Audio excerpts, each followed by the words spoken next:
అందరికీ స్థానిక సంఘ ప్రియులందరికీ హృదయపూర్వకమైన వందనాలు.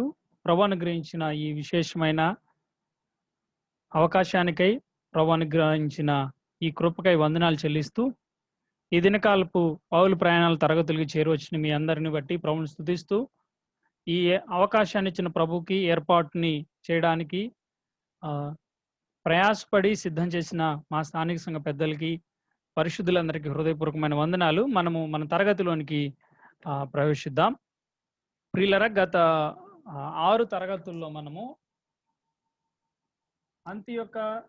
పిసిదియా అంతియొక్క దగ్గర మనం ఆగాం.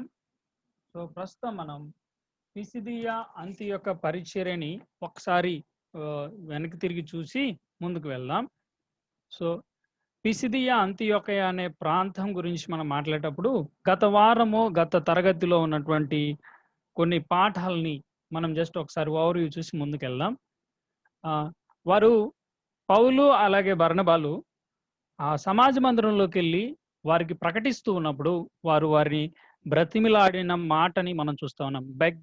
బెగ్డ్ అనే మాట. వారు బ్రతిమిలాడినారు. దేవుని వాక్యము ఎడల వారి స్పందన ఎలా ఉందో మనం చూసాం. తర్వాత మనం చదువుతూ వచ్చాం, క్రీస్తు ప్రభు యొక్క పనిని కొనసాగించేవారు ఆయన పిల్లలు, లేదా క్రీస్తు ప్రభుతో కూడా మనం జత పని వారమని యెషయా గ్రంథం 55వ అధ్యాయంలో ఉన్నటువంటి ఆ వచనాన్ని క్రీస్తు ప్రభువుకి ఇశ్రాయేలుకి ప్రవచనమై ఉండగా ఆ సంగతిని పౌలు బర్నబాలు ఏం చెప్తారంటే, ఇది ప్రభువు మాతో మాట్లాడిన మాట నిజమే.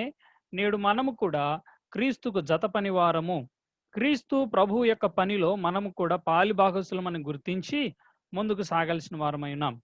ఆ తర్వాత మనం చదువుతూ వచ్చినప్పుడు వాక్యము విస్తరించిందనే విషయాన్ని మనం చూస్తున్నాం. వాక్యము వ్యాపించుచుండెను అనే మాటను మనం చదువుతూ వచ్చినప్పుడు వ్యాప్తి ఎప్పుడు చెందుతుంది? లేకపోతే ఒక విషయము లేదా ఒక జీవము కలిగి ఉన్నది మాత్రమే వ్యాప్తి చెంది విస్తరించి ఫలిస్తుంది. సో ఇక్కడ మనం చదువుతున్నప్పుడు దేవుని వాక్యంలో జీవం ఉంది. అయితే మానవుల జీవితాలు మారాలి అంటే దేవుని వాక్యానికి అప్పగించుకోవాలి. మన జీవితాలు మారాలి అంటే మనం చేయాల్సింది ఏంటంటే దేవుని వాక్యాన్ని హృదయ అంతరంగాల వరకు నింపుకోవడం, హృదయ అంతరంగాలను కూడా దేవుని వాక్యం చేత శుద్ధి చేసుకోవడం మానవుని జీవితాన్ని రూపాంతరం చేస్తుంటది అనమాట. నాకు బాగా గుర్తున్న ఒక కోట్ నేను చెప్తా ఉన్నాను. Many books will inform you, many books can inspire you, but the only book that can transform you is the Bible. అనేకమైన పుస్తకాలు మనకి ఇన్ఫర్మేషన్ ఇస్తాయి, అనేకమైన పుస్తకాలు మనల్ని ఇన్స్పైర్ చేస్తాయి, కొన్ని బయోగ్రఫీస్ చదివినప్పుడు ఇవన్నీ. కానీ the only book that can transform our life, కేవలం మానవుల జీవితాలని రూపాంతరం చెందించగలిగిన పుస్తకం లేదా మాటలు ఎక్కడున్నాయి అంటే దేవుని వాక్యంలోనే ఉన్నాయి. దేవుని వాక్యాన్ని చదువుతూ ఉన్న వ్యక్తి జీవితము రూపాంతరం చెందట్లేదు అంటే అక్కడ ఏదో ఒక పొరపాటు లేదా ఒక సరికాని విషయం జరుగుతుందని మాత్రం గుర్తుపెట్టుకుందాం. దేవుని వాక్యాన్ని వింటూ, చదువుతూ, ధ్యానిస్తూ అవలంబిస్తున్న వ్యక్తి జీవితంలో రూపాంతరం ఖచ్చితంగా మనం చూడగలం. తర్వాత మనం చూస్తూ ఉన్నప్పుడు అక్కడ ఉన్న విశ్వాసులు ఎలా ఉన్నారు అంటే, ఆ విశ్వాసుల గురించి మనం చూస్తున్నప్పుడు వారు రక్షించబడినప్పుడు సంతోషము అనే మాట మనం చూస్తా ఉన్నాం. వారు మరి పర్సిక్యూషన్లో ఉన్నప్పుడు, వారు ఎక్కువ ఇబ్బందుల్లో గురవుతున్నప్పుడు, అవిశ్వాసులైన వారి ద్వారా ఇబ్బందులకు గురవుతున్నప్పుడు అక్కడ ఏం రాయబడిందంటే వారు ఇంకా ఆనందించడం. కారోస్ అనే మాట మనం చూసాం గ్రీక్లో. అంటే ఏంటంటే ఆ వ్యక్తులు మిక్కిలి ఆనందం. శ్రమల్లో ఏమవ్వాలి? దెబ్బలు పడుతున్నప్పుడు ఏమవ్వాలి? దీనంగా ఏడుపులతోటి ఉంటారు. కానీ మనం చదువుతూ వచ్చినప్పుడు, అక్కడ మనం చదువుతూ వచ్చినప్పుడు వారు అమితంగా ఆనందించడం అంటే క్రీస్తు ప్రభువు మన జీవితాల్లో ఇచ్చిన సంతోష ఆనందాలు, ఆయన అనుగ్రహించిన నెమ్మది, శాంతి, సమాధానం మన పరిస్థితులు దొంగిలించలేవు. ఒక రకంగా చెప్పాలి అంటే పరిస్థితులు ప్రభావితం చేయలేని సంతోషానందాలని విశ్వాసులకు ప్రభు ఇచ్చాడు. లోకం చూసారా ఎంత టెంపరీగా ఉంటుందో? లోకంలో ఉండే సంతోషానందాలు, జోబు నిండుగా ఉన్నంతసేపు సంతోషంగా ఉంటాడు, అవగానే చాలా దిగులు, చాలా బాధ. కానీ క్రీస్తు ప్రభు అనుగ్రహించే సంతోషానందాలు పరిస్థితులు ప్రభావితం చేయలేనివి. దొరలు దోచలేరు, దొంగలు ఎత్తుకెళ్ళలేరు. ఇది చదువు గురించి మాట్లాడుతుంటారు కానీ నిజంగా చెప్పాలంటే లోకంలో ఏ పరిస్థితి కూడా సంతోషాన్ని దొంగిలించలేని సంతోషాన్ని, లోకంలో ఏ వ్యక్తి కూడా దూరం చేయలేని సంతోషాన్ని క్రీస్తు ప్రభు విశ్వాసులమైన మనకిచ్చాడు. మనం ఎంత భాగ్యవంతులమో కదా. అంతేకాదు రక్షణ గురించి మనం ఆలోచన చేస్తున్నప్పుడు రక్షణ 2 ఒడ్డుల కలయిక. అంటే ఒక కాలువకి 2 ఒడ్డులు, ఒక నదికి 2 ఒడ్లు. ఎలా అంటే ఒక పక్క దేవుని సార్వభౌమాధికారం అనే గట్టు, మరొక పక్క మానవుని స్పందన అనే గట్టు. ఈ విషయాన్ని ఈ ఈ రకంగా చెప్పాలనుకుంటున్నాను. రక్షణ అనేది దేవుని సార్వభౌమాధికారం మరియు మానవుని స్పందనల కలయికతో కూడింది. దేవుడు ఎన్నుకున్నాడు. అయితే మానవుడు కూడా స్పందించటం మూలంగా అది రిజల్టెడ్ ఇన్ సాల్వేషన్. అది రక్షణ ఫలంగా కనపడతా ఉంటది. తర్వాత మనం చూస్తా ఉన్నప్పుడు సువార్త ఎక్కడెక్కడికి వెళ్ళాలి? సువార్త గమ్యం ఎక్కడి వరకు అంటే లోకంలో ఉన్నటువంటి అన్ని వర్గాలకు అందాల్సిన అత్యంత ముఖ్యమైన సమాచారం.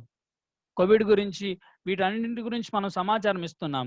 వాస్తవంగా మంచిది, మేలుకరమైనది, క్షేమకరమైనది. అయితే సమాజంలోని అన్ని వర్గాలకి మనం అందించాల్సిన ముఖ్యమైన సమాచారం ఏంటో తెలుసా?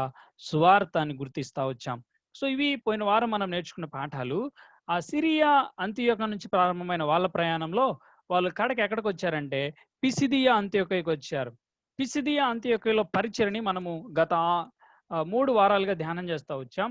ప్రస్తుతం మనం 13వ అధ్యాయం 14 నుంచి 52 వచనాలని చదివిన తర్వాత ఇప్పుడు కూడా పిసిదియా అంత్యోక ఉందా చరిత్రలో అంటే యెస్, ఇట్ వాజ్ ఎగ్జిస్టెడ్. అది ఉంది. ఎక్కడ అంటే ఇది పిసిదియా యొక్క పట్టణాన్ని దూర ప్రాంతం నుంచి మనం చూడడం ప్రయాణం చేస్తే ఇది. మనం చూసాం కదా, పెర్గియా నుంచి పిసిదియా అంత్యోకకి వెళ్ళే కొండల ప్రయాణాలు ఇదంతా అన్నమాట. చాలా కష్టతరమైంది. కానీ ప్రభువు ప్రేమ ప్రకటించాలనుకుంటున్నప్పుడు కొండలు, గుట్టలు, లోయలు ఏవి అడ్డం రాలేదు ప్రియులారా. సో వారు వెళ్ళారు. తర్వాత అక్కడ రోమన్ థియేటర్ అక్కడుండే ఒక అంటే గ్రౌండ్ అంటే అందరూ కూడి వచ్చి అక్కడ వివిధమైన గేమ్స్, లేకపోతే ఇంకొకటి పంచాయతీలు, ఇంకొకళ్ళు ప్రసంగికులు, అరేటర్స్ వచ్చినప్పుడు వాళ్ళందరూ వినటానికి చేరువచ్చి రౌండ్‌గా ఉంటదన్నమాట ఇది. ఇక్కడ ఒక్కొక్క రౌండ్‌లు వరుసలో ఒక్కొక్కళ్ళు కూర్చుంటా ఉంటారు. ఒకళ్ళ తర్వాత ఒకళ్ళు ఇలా కూర్చునేది. ఇది పిసిదియా అంత్యోక రోమన్ థియేటర్. తర్వాత అక్కడ ఉన్నటువంటి ఏమైనా దేవాలయాలు, సమాజ మందిరాలు ఏమైనా ఉన్నాయా అంటే అక్కడ ఉన్నటువంటి ఒక టెంపుల్ మేబీ ఇది పౌలు వారు దర్శించిన సమాజ మందిరం కావచ్చు అని అంటారు. కానీ మనకు సరైన సర్టెన్ ఇన్ఫర్మేషన్ లేదనమాట. అంటే ఖచ్చితమైన ఇన్ఫర్మేషన్ లేదు. కానీ మనం చెప్పగలం బైబిల్‌లో ఉన్నటువంటి ఈ సంగతుల్ని మనం చూస్తున్నప్పుడు బైబిల్ చారిత్ర సంబంధమైన ప్రియులకి ఒక నిధి అన్నమాట. వాళ్ళు సంతోషానందాలతోటి గంతులేస్తా ఈ విషయాలన్నిటిని సెర్చ్ చేస్తా ఉంటారు. సరే, పిసిదియా అంతియోక అయిపోయింది. ఇప్పుడు మనము ఈకోనియా పరిచర్యకి వెళ్తా ఉన్నాం. ఈకోనియాలో ఏం జరిగిందో చూడబోయే ముందు నేను ఒక్కసారి సమ్మరైజ్ చేస్తాను. ఏంటంటే ఇప్పటిదాకా మనం ఎంతవరకు ప్రయాణం చేసాం? ఈ 6 వారాల వ్యవధిలో మనం ఎంతవరకు ప్రయాణం చేశామంటే ప్రభువు పాదాల చెంత మనము పౌలు, బర్నబాల గురించి ప్రారంభించే ముందు ఉపోద్ఘాతాన్ని మనం చూసాం. అసలు మిషనరీ పరిచర్యకు ముందు, మొదటి యాత్రకు ముందు పౌలు, బర్నబా లేకపోతే పౌలు యొక్క చరిత్రను మనం చూసాం. ఎక్కడ పుట్టాడు, ఏం చదువుకున్నాడు, వాళ్ళ మమ్మీ డాడీ ఏం చేసేవాళ్ళు, ఇదంతా చూసాం. సో ఇప్పుడు మనం చూస్తుంది ఏంటంటే సిరియా అంతియోకయలో ప్రారంభమయ్యారు. తర్వాత కుప్రా ద్వీపంలో ఉన్నటువంటి సలమి అనే ప్రాంతానికి వచ్చారు. అక్కడ నుంచి పాఫు అనే ప్రాంతానికి వెళ్ళారు. ఈ ప్రాంతం అంతా సంచరించి ఎక్కడికి వెళ్ళారంటే పెర్గా అనే ప్రాంతానికి వెళ్ళారు. ఈ పెర్గా దగ్గర ఏం జరిగిందంటే జాన్ మార్క్, యోహాను అను మారు పేరు గల మార్కు వీళ్ళిద్దరిని విడిచిపెట్టి వెళ్ళిపోయాడు పెర్గాలో. సో ఈ పెర్గా నుంచి ఇక్కడ వరకు కూడా టారస్ మౌంటైన్స్, ఇందాక మనం చూసాం కదా మౌంటైన్స్, ఇవన్నమాట.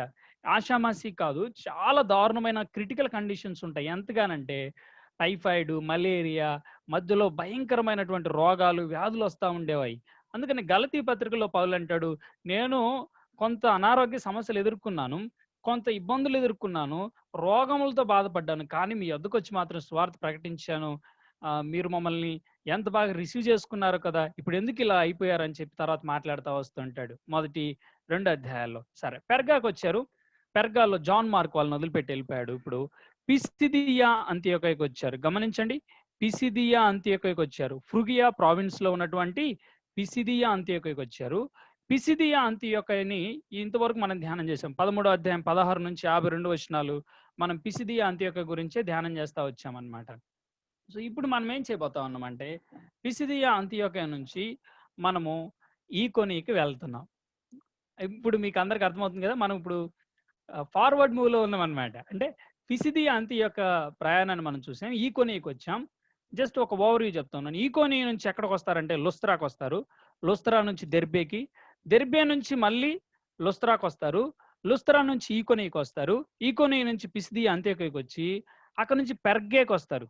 పెర్గాకి వచ్చిన తర్వాత అత్తాలియాకు దిగిపోయి అక్కడ నుంచి మళ్ళీ సిరియా అంత్యోక్యకి వస్తారు. ఇది పౌలు మొదటి మిషనరీ యాత్ర లేదా మొదటి సువార్త యాత్ర అని మనం చెప్పవచ్చు. అయితే ఇప్పుడు మనము ఫార్వర్డ్ పాస్లో ఉన్నాం, ముందుకెళ్తా ఉన్నాం.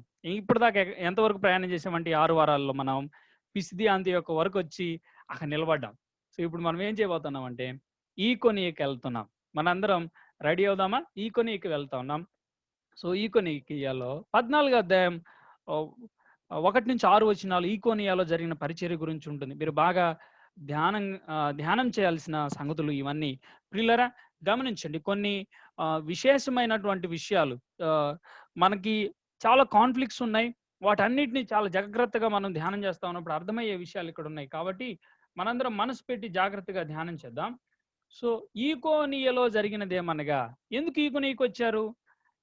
పిసిదియా అంత్యోక్యలో వారందరూ కూడా వారిని ఈడ్చినారు, లేకపోతే పట్టణం వెలుపలికి పంపించేశారు అని మనం చదువుతా ఉన్నాం. సో ఈకోనియాలో జరిగింది ఏంటంటే, ఈకోనియాలో జరిగింది ఏంటంటే వారు కూడి, ఎవరెవరు? బర్నబా పౌలు కూడి, లేదా పౌలు బర్నబాలు కలిసి యూదుల సమాజ మందిరంలో ప్రవేశించి తేటగా బోధించినందున అనేకులు యూదులను గ్రీసు దేశస్థులను విశ్వసించిరి. ఫస్ట్లీ ఒక విషయాన్ని గుర్తుపెట్టుకోండి. ఈకోనియా ఇక్కడ ఉంది కదా, ఈకోనియా. ఈ ఈకోనియా గురించి కొన్ని విషయాలు మనం తెలుసుకోవాలి. ఈకోనియాలో ఎవరెవరు ఉంటారు, ఈకోనియా ప్రజల పరిస్థితులు ఏంటంటే, ఈకోనియా అనేది ఫ్రుగియా ప్రాంతంలోని గ్రీకు ప్రజలు నివసించే ప్రాంతం. ఇది ఫ్రుగియా ప్రాంతం. ఇది ఫ్రుగియా ఉంది కదా, ఫ్రుగియన్ ప్రావిన్స్ ఏదైతే ఉందో, అంటే ఎట్లా అంటే మనకి స్టేట్ ఉంటుంది, స్టేట్ తర్వాత డిస్ట్రిక్ట్స్ ఉంటాయి, రాష్ట్రము, జిల్లాలు, నియోజకవర్గాలు, మండలాలు, ఇట్లాగా మున్సిపాలిటీస్ ఇలా ఉంటాయి కదా. అట్లాగే ఫ్రుగియా అనే డిస్టిక్లో, జిల్లాలో ఈకోనియా అనేది ఒక గ్రీకు ప్రాంతం, గ్రీకులు నివసించే ప్రాంతం. సరే, ఇప్పుడు ఆ గ్రీకులు నివసించే ఈ ప్రాంతంలో ఈకోనియా అంటే అర్థం ఏంటి అంటే, ఈకోనియం అంటాడు ఇంగ్లీష్లో, ఈకోనియం అని. ఈకోనియా అంటే అర్థం ఏంటంటే ఇమేజ్. ఇమేజ్ అంటే మట్టి బొమ్మ లేదా బొమ్మ అని అర్థం ఈకోనియా అంటే. అసలు ఈ పేరు ఎందుకు వచ్చింది అంటే, ఇక్కడ ఒక హిస్టరీ ఉంది. ఆ హిస్టరీ గురించి నేను 2 minutesలో చెప్తాను.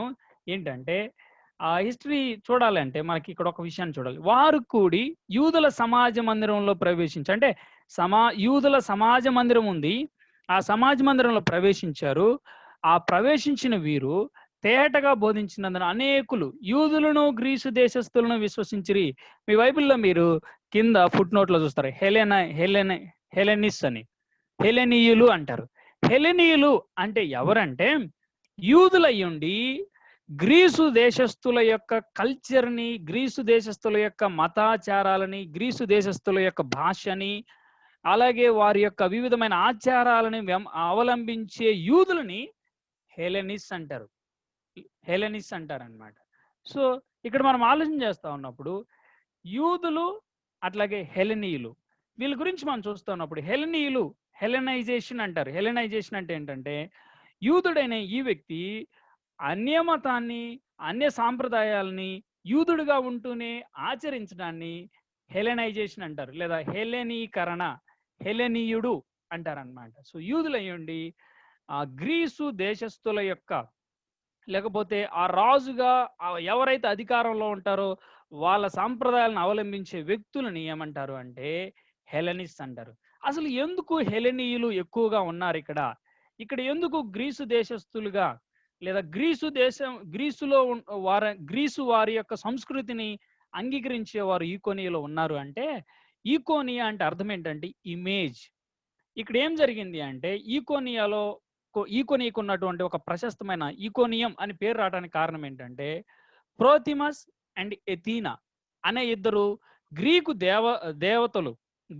దేవతలు ఏం చేస్తారంటే, వారు ఒక ఫ్లడ్ తీసుకొచ్చి మనుషులందరినీ కూడా ఏం చేస్తారంటే నిర్మూలించేసిన తర్వాత వాళ్ళు ఏం చేస్తారంటే, ఒక ప్రళయాన్ని తీసుకొచ్చి మనుషులందరూ నిర్మూలించిన తర్వాత వాళ్ళిద్దరు కలిసి ఏం చేస్తారంటే ఒక ఇమేజ్ని తీసుకొని, ఒక బొమ్మను తీసుకొని, మట్టిని తీసుకొని బొమ్మను చేసి మళ్ళీ మనుషులందరినీ తయారు చేస్తారనమాట. బొమ్మల ద్వారా లేకపోతే ఒక చిన్న చిన్న బొమ్మలు చేసి మట్టి నుంచి వాటిలో ఊపిరుది మనుషులుగా తయారు చేశారని ఈకోనియా ప్రజలు విశ్వసిస్తారు. అందుకని ఈకోనియా అంటే అర్థం ఏంటంటే బొమ్మ లేదా ఇమేజ్ అని మీనింగ్ వస్తది. సో ఇప్పుడు ఈకోనియా గురించి మనకు అర్థమవుతా ఉన్నప్పుడు ఈ ఇదే స్టోరీ, ఇలాంటి స్టోరీ లేకపోతే బైబిల్‌లో జరిగిన సంఘటన మానవుని ఆరంభాన్ని గురించి మనం ఆలోచన చేస్తున్నప్పుడు ఇలాంటి సిమిలర్‌దే ఉంది కదా! అయితే గమనించండి. హెలెనైజేషన్ వల్ల జరిగిందేంటంటే, అనేక మంది యూదులు వాళ్ళ సంస్కృతిలోకెళ్ళిపోయారు.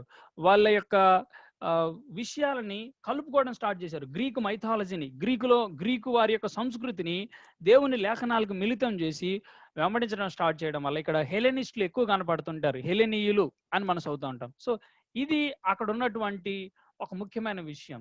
సో, ఇప్పుడు ఏం జరిగిందంటే, వారు కూడి బర్నబా, పౌలు వెళ్ళడం ద్వారా ఏం జరిగిందంటే, సమాజ మందిరంలో ప్రవేశించారు. తేటగా బోధించడం వలన మూలంగా ఏం జరిగిందంటే యూదులను గ్రీసు దేశస్తులను విశ్వసించిరి అనే మాటను మనం చదువుతున్నాం. యూదులను గ్రీసు దేశస్తులను విశ్వసించారు అనే విషయాన్ని మనం చూస్తా ఉన్నాం. విశ్వసించిన వీరి విషయంలో జరిగింది ఏంటి అనే విషయాన్ని మనం చూస్తే ఈకోనియాలో జరిగిందేమనగా వారు కూడి యూదుల సమాజ మందిరంలో ప్రవేశించి తేటగా బోధించినందున అనేకులు యూదులను గ్రీసు దేశస్తులను విశ్వసించిరి. అన్యులు కూడా ఉన్నారు ఇందులో. యూదులు, హెలెనిస్టులు, అన్యులు అందరూ ఉన్నట్లుగా మనం చూస్తా ఉన్నాం. అయితే అనే మాట దగ్గర ఒకసారి ఆగుదాం ఇక్కడ. అయితే ఏం జరిగింది మరి? అవిధేయులైన యూదులు అన్యజనులను పురికొల్పి వారి మనస్సులలో సహోదరుల మీద పగ పుట్టించిరి. గమనించండి, ఇంగ్లీష్ లో చదువుతున్నా. But the unbelieving Jews stirred up the Gentiles and poisoned their minds against the brethren అని కూడా మనం చదవచ్చు. poisoned their minds against the brothers.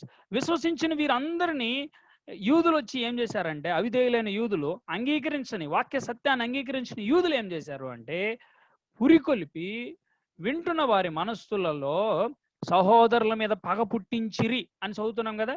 పగ పుట్టించిరి అనే మాట దగ్గర ఇంగ్లీష్లో ఏముందో తెలుసా? Poisoned their minds against the brothers. సహోదరుల మీద విషపు మాటలు పుట్టించిరి లేదా వారి హృదయాలను విషమయము చేశారు. వారి హృదయాలను సహోదరుల విషయంలో పూర్తి వ్యతిరేకంగా మార్చేశారనే మాటను చూస్తున్నప్పుడు ఒకసారి ఆలోచించేయండి.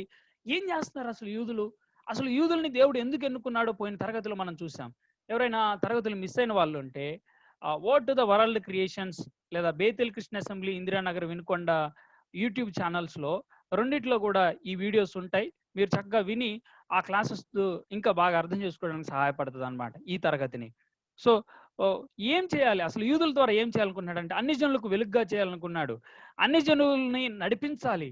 ఇశ్రాయేలీయులు అన్ని జనులని రక్షణ వైపు నడిపించాలి, రక్షణ మార్గంలోకి నడిపించాలని గాడ్ ఎలెక్టెడ్ దెమ్. దేవుడు వాళ్ళని ఎన్నుకున్నది ఎందుకంటే అనేకులను మెస్సియా యొద్దకు ఆకర్షించే ఒక వెలుగుగా ఉండాలని, అనేకులను చీకటిలో నుండి బయటికి తీసుకొచ్చి వెలుగు సంబంధులుగా మార్చే క్రీస్తును యొద్దకు నడిపించాలని చేశారు. అయితే ఏర్పాటు చేసుకున్న వారు దేవునిని కాదని, దేవుని సత్యవాక్యాన్ని కాదని ఇప్పుడు ఏం చేస్తున్నారో తెలుసా? అనేకులను వెలుగులోకి నడిపించాల్సిన వారు ఏం చేస్తున్నారంటే చీకటిలోకి తీసుకెళ్తున్నారు.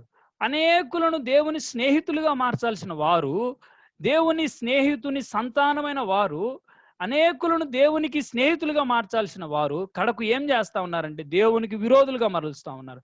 ఎంత దౌర్భాగ్యమైన పరిస్థితో తెలుసా? గమనించండి ప్రియులరా, బాగా గుర్తుపెట్టుకుందాం.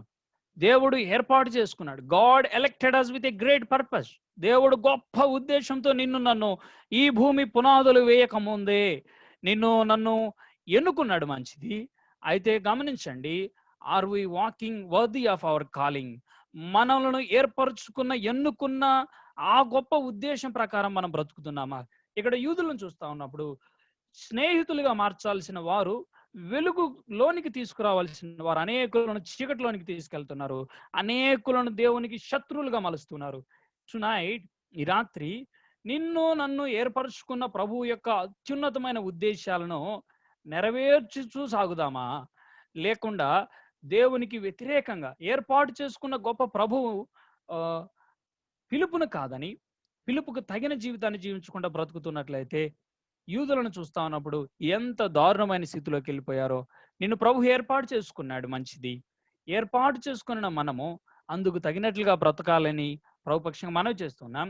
అంతేకాదు, గమనించండి, సహోదరుల మీద పగ పుట్టించిరి, poisoned their minds against the brothers. విషము చిమ్మటం, సువార్తలో విషము చిమ్మటం లేదా మన మీద వ్యతిరేకత రావటం, గమనించండి, ఇదేమి కొత్త కాదు. సువార్తలో వ్యతిరేకత రావడం కొత్త కాదు, కానే కాదని గుర్తుపెట్టుకోండి.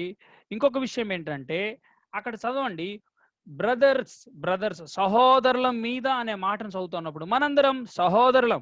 ఎంత గొప్పగా పరిచర్య జరిగిస్తూ ఉన్నా, ఎంత గొప్పగా భక్తి జీవితంలో ఉన్నా సరే, మనందరం సహోదరులం. క్రీస్తు రక్తములో కడుగబడిన వారము, మనందరం సమానులం అని గుర్తుపెట్టుకుందాం. సో ఈ విషయాలను చూస్తా ఉన్నప్పుడు 3వ వచనంలో ఏం జరిగిందంటే, కాబట్టి వారు ప్రభువును ఆనుకొని ధైర్యముగా మాట్లాడుచు అక్కడ బహుకాలము గడిపిరి అనే మాట. Stayed for a long time, చాలా కాలం గడిపారండి. ఎక్కడ? విషము చిమ్మబడుతున్న చోట, ఏర్పాటు చేసుకున్న వారు ఎదురాడుతున్న చోట. అంతేకాదు, ఇంకొక విషయం ఏంటంటే, అక్కడ శత్రువు దాడి ఎక్కువ ఉన్న చోట వారు ప్రభువుని ఆనుకొని ధైర్యముగా మాట్లాడుచు అక్కడ బహుకాలము గడిపిరి. మీరు గమనిస్తూ ఉన్నప్పుడు ప్రభువుని ఆనుకొని బహుకాలము గడిపిన సంగతి మనం చూస్తా ఉన్నప్పుడు, వ్యతిరేకతలలో మనకి ఉన్న సమాధానం ఏంటి? What is the solution when we face difficulties in evangelism? ఈ సువార్తలో ఎదురాడుతూ ఉన్నవారు మనకు ఎదురు పడినప్పుడు ఏం చేయాలి అంటే, let us pour our hearts upon the Lord. మన హృదయాలను ప్రభుని ఆనుకున్నాడు అనే మాటను చూస్తా ఉన్నప్పుడు ప్రభుతో ఎంత ఇంటిమసీ రిలేషన్, ప్రభుకి ఎంత దగ్గరగా వెళ్ళిపోయారో ప్రియులరా గమనించండి. గొప్పగా ప్రభు పని చేయాలి అంటే గొప్పగా ప్రభు పాదాలని లేదా ప్రభుని ఆనుకునే విషయాలు అవసరం. వ్యతిరేకత, ప్రభుని ఆనుకోవడం, ధైర్యంగా ఉండటం, అనేకులు ప్రభు యొద్దకు రావటం చూస్తా ఉన్నప్పుడు ప్రభుని ఆనుకొని ధైర్యంగా మాట్లాడుచు అక్కడ బహుకాలం గడిపిరని చూస్తా ఉన్నాం. అయితే అక్కడ గమనించాల్సిన ఒక మాట, ప్రభువు వారి చేత సూచక క్రియలను అద్భుతములను చేయించి తన కృపా వాక్యమునకు సాక్ష్యం ఇప్పించుచుండెను. ఈ మాటని మనందరం కలిసి జాగ్రత్తగా చదవాలి. అయితే ప్రభువు వారి చేత సూచక క్రియలను అద్భుతములను చేయించాడు. ఎందుకు చేయించాడు అంటే, తన కృపా వాక్యమునకు సాక్ష్యం ఇప్పించుచుండెను. ఈ మాటలని మనం ఒకసారి బాగా ఆలోచించేద్దాం. Signs and miracles, signs and wonders గురించి మనం చదువుతాం. సైన్స్, సూచక క్రియలు లేదా మరియు అద్భుతాలు అని మనం చదువుతాం. మనం కనుక ఈ మాటలను గమనిస్తా ఉన్నప్పుడు 2వ అధ్యాయం 43వ వచనం, అపోస్తల కార్యాలు 2వ అధ్యాయం 43వ వచనంలో మెనీ వండర్స్ అండ్ సైన్స్, అనేకమైనటువంటి అద్భుతాలు సూచక్రియలు అని చదువుతాం. 4వ అధ్యాయం 30వ వచనంలో సైన్స్ అండ్ వండర్స్, సూచక క్రియలు మహత్కార్యములు అని చదువుతాం. 5వ అధ్యాయం 12వ వచనంలో మెనీ సైన్స్ అండ్ వండర్స్, అనేకమైన సూచక క్రియలు మహత్కార్యాలు అని చదువుతాం. 6వ అధ్యాయం 8వ వచనంలో great wonders and science was performed by Stephen అని మనం చదువుతాం. స్టెఫెన్ గురించి మనం చదువుతాం. గొప్ప అద్భుతములు, మహత్కార్యములు, సూచక క్రియలు చేశాడంటాం. 8వ అధ్యాయం 6వ వచనంలో సూచక క్రియలు అని మాట చదువుతాం. 8వ అధ్యాయం 13వ వచనంలో సైన్స్ అండ్ గ్రేట్ మిరాకిల్స్, సూచక క్రియలు మరియు మహత్కార్యములు చేసిన చదువుతాం. 15వ అధ్యాయం 12వ వచనంలో వీరు సాక్ష్యం ఇవ్వబోతున్నారు. సరే, ఇక్కడ మనం ఆలోచించాల్సిన మాట అంటే, అసలు సూచక క్రియలు, అద్భుతాలు అంటే ఏంటి? ఎందుకు ఎక్కడ చూసినా ఈ 2 జంట పదాలు కనపడుతున్నాయి? ఎందుకు సూచక క్రియలని తర్వాతనే అద్భుతాలు వస్తున్నాయి, లేదా అద్భుతాలు తర్వాత సూచక క్రియలు ఉంటా ఉన్నాయి అనే వాటి గురించి మనం ఆలోచించేద్దాం. ప్రియులారా గమనించండి, సూచక క్రియలు, అద్భుతాలు అనే మాట గురించి. సూచక క్రియ లేదా సైన్స్ ఆర్ మిరాకిల్స్, సైన్స్ అన్న మిరాకిల్స్ అన్న ఒకటే. మహత్కార్యములు, సూచక క్రియలు, సైన్స్ అన్న మిరాకిల్స్ అన్న ఒకటే అని గుర్తుపెట్టుకుందాం. ఇప్పుడు ఏంటి అంటే, సైన్ అంటే ఏంటి? సైన్ అనే మాట గురించి మనం చదువుతా ఉన్నప్పుడు సెమియోన్ అనే గ్రీక్ పదం ఆడాడు. దానికి అర్థాన్ని నేను చెప్తా ఉన్నాను. A miracle that is contrary to the natural order of things and is seen as something only God could do. A miracle that is contrary to the natural order of things and is seen as something only God could do. ఏంటంటే సహజమైన వాటికి భిన్నంగా మనం చూస్తా ఉన్నప్పుడు నీళ్లు మీ ముందున్నాయి. నీళ్ళని మీరు ఏం చేయగలరు? ద్రాక్ష రసంగా మార్చాలి అంటే కొంచెం ద్రాక్ష జ్యూస్ తీసుకొచ్చి కలిపితే నీళ్లు కూడా ద్రాక్ష రసం అవుతాయి. కానీ సహజంగా నీళ్లు ద్రాక్ష రసంగా మారాలంటే ఇది ప్రాసెస్. కానీ ఒక న్యాచురల్ ఆర్డర్‌కి లేకపోతే సహజమైన ప్రక్రియకి భిన్నంగా జరిగింది. ఏంటి అంటే ప్రభువైన యేసు ఏం చేశారు అంటే ప్రభువైన యేసుక్రీస్తు వారు ఆయన కేవలం ఆయన చెప్పగా నీరు ఆటోమేటిక్‌గా ద్రాక్షారసం contrary to the natural order of things. సహజంగా జరిగే ప్రక్రియకి భిన్నంగా జరిగింది. దాన్ని ఏమంటారంటే సూచక క్రియ అంటారు. అండ్ ఇంకొక విషయం మనం తెలుసుకోవాల్సిన అవసరం ఉంది. ఏంటంటే ఓన్లీ గాడ్ కుడ్ డూ, కేవలం ప్రభువు మాత్రమే చేయగలడు అనే విషయాన్ని గుర్తుపెట్టుకుందాం. సరే, ఒక మాటని ప్రభువు మన మధ్యలోనికి తీసుకురావాలని ఆశపడతా ఉన్నాడు. ఏంటి అంటే యేసుక్రీస్తు వారి యొక్క జననాన్ని గురించి మాట్లాడాలనుకుంటున్నాం. మనందరం గమనిస్తూ ఉన్నప్పుడు మనందరం ఎలా పుట్టాం? తల్లిదండ్రుల ద్వారా లేదా తల్లిదండ్రుల కలయిక మూలంగానే మనము ఈ భూమి మీదకి మనం జన్మించి వచ్చాం. అయితే యేసుక్రీస్తు ప్రభు వారి గురించి అసలు యేసుక్రీస్తు ప్రభు కన్యక ఎందుకు పుట్టాడు? అసలు యేసుక్రీస్తు ప్రభు కన్యక ఎందుకు పుట్టాడు అనే విషయాన్ని మనం చూస్తా ఉన్నప్పుడు యెషయా గ్రంథం ఆ మాటని నేను జ్ఞాపకం చేస్తా ఉన్నాను. ఈ ఒక్క మాటని జాగ్రత్తగా గమనించండి ప్రియులరా. యేసుక్రీస్తు ప్రభు వారు కన్యకకు పుట్టడానికి గల కారణం ఏంటి అంటే యెషయా గ్రంథం 7వ అధ్యాయం 14వ వచనం. కాబట్టి ప్రభువు తానే యొక్క సూచన మీకు చూపును, సూచన మీకు చూపును, ఆలకించుడి. కన్యక గర్భవతి అయి కుమారునికైనా అతనికి ఇమ్మానుయేల్ పేరు పెట్టును. సూచక క్రియ అంటే ఏంటంటే కన్యక గర్భవతాడు. ఇది ఎలా possible? Contrary to the natural order of things. సహజ ప్రక్రియకి భిన్నమైనది ఇది. అంటే యేసుక్రీస్తు ప్రభువారు ఎందుకు ఒక కన్యకకు పుట్టాడు అంటే సూచక క్రియ లేదా సూచన అని మనం contrary to the natural order of things. సహజమైన ప్రక్రియలకి సహజమైనటువంటి సహజత్వానికి భిన్నంగా ప్రభువు జన్మించడం అనేది గాడ్ ఓన్లీ కెన్ డూ లేదా ఓన్లీ గాడ్ కుడ్ డూ. దేవుడు మాత్రమే చేయగలిగిన విషయాలని మనం చూస్తాం. ఆయన ఎందుకు ఒక కన్యకకు పుట్టాడు అంటే ఆయన నీవు నేను ఈ సృష్టిలో రెండే తల్లిదండ్రులకు పుట్టిన వాళ్ళు, కన్యకకు పుట్టినవాడు. ఎవరిని అడిగినా సరే మనం చూస్తున్నప్పుడు తల్లిదండ్రుల కలయిక ద్వారా వచ్చిన వారమే మనం. But contrary to the natural order of things, సహజమైన ప్రక్రియకి భిన్నంగా ప్రభువైన యేసుక్రీస్తు కన్య మరియ గర్భాన్ని జన్మించాడు. కారణం ఏంటంటే ఇదొక సూచన. బాగా గుర్తించాల్సిన విషయం. రక్షకుణ్ణి ఎలా గుర్తించాలి అంటే ఒక సూచన ఉంది. ఏంటంటే ఆయన కన్యకకు పుడతాడు అని చెప్పి అక్కడ ఆహాజుతో మాట్లాడడం మనం చూస్తున్నాం. సో ఒక ఎగ్జాంపుల్ కింద నేను చెప్పాను. సూచక క్రియ అనే దాని గురించి మాట్లాడుతూ ఉన్నప్పుడు సహజమైన ప్రక్రియకి భిన్నంగా దేవుని ద్వారా మాత్రమే జరిగించబడేది సైన్ అన్నమాట, సూచక్రియ. మరి అద్భుతము అంటే అద్భుతం అన్నా మహత్కార్యాలన్నా ఒకటేనండి. అద్భుతాలు లేదా మహత్కార్యాలు అనే మాటని నేను చదువుతా ఉన్నప్పుడు వండర్ అంటే గ్రీకులో ఏముందంటే టెరాస్ అని ఉంది.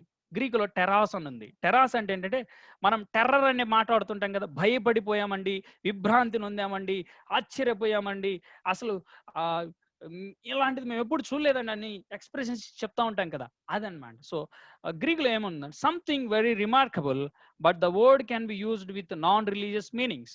ఇక్కడ చదువుతున్నప్పుడు Greek word from which the word terror comes.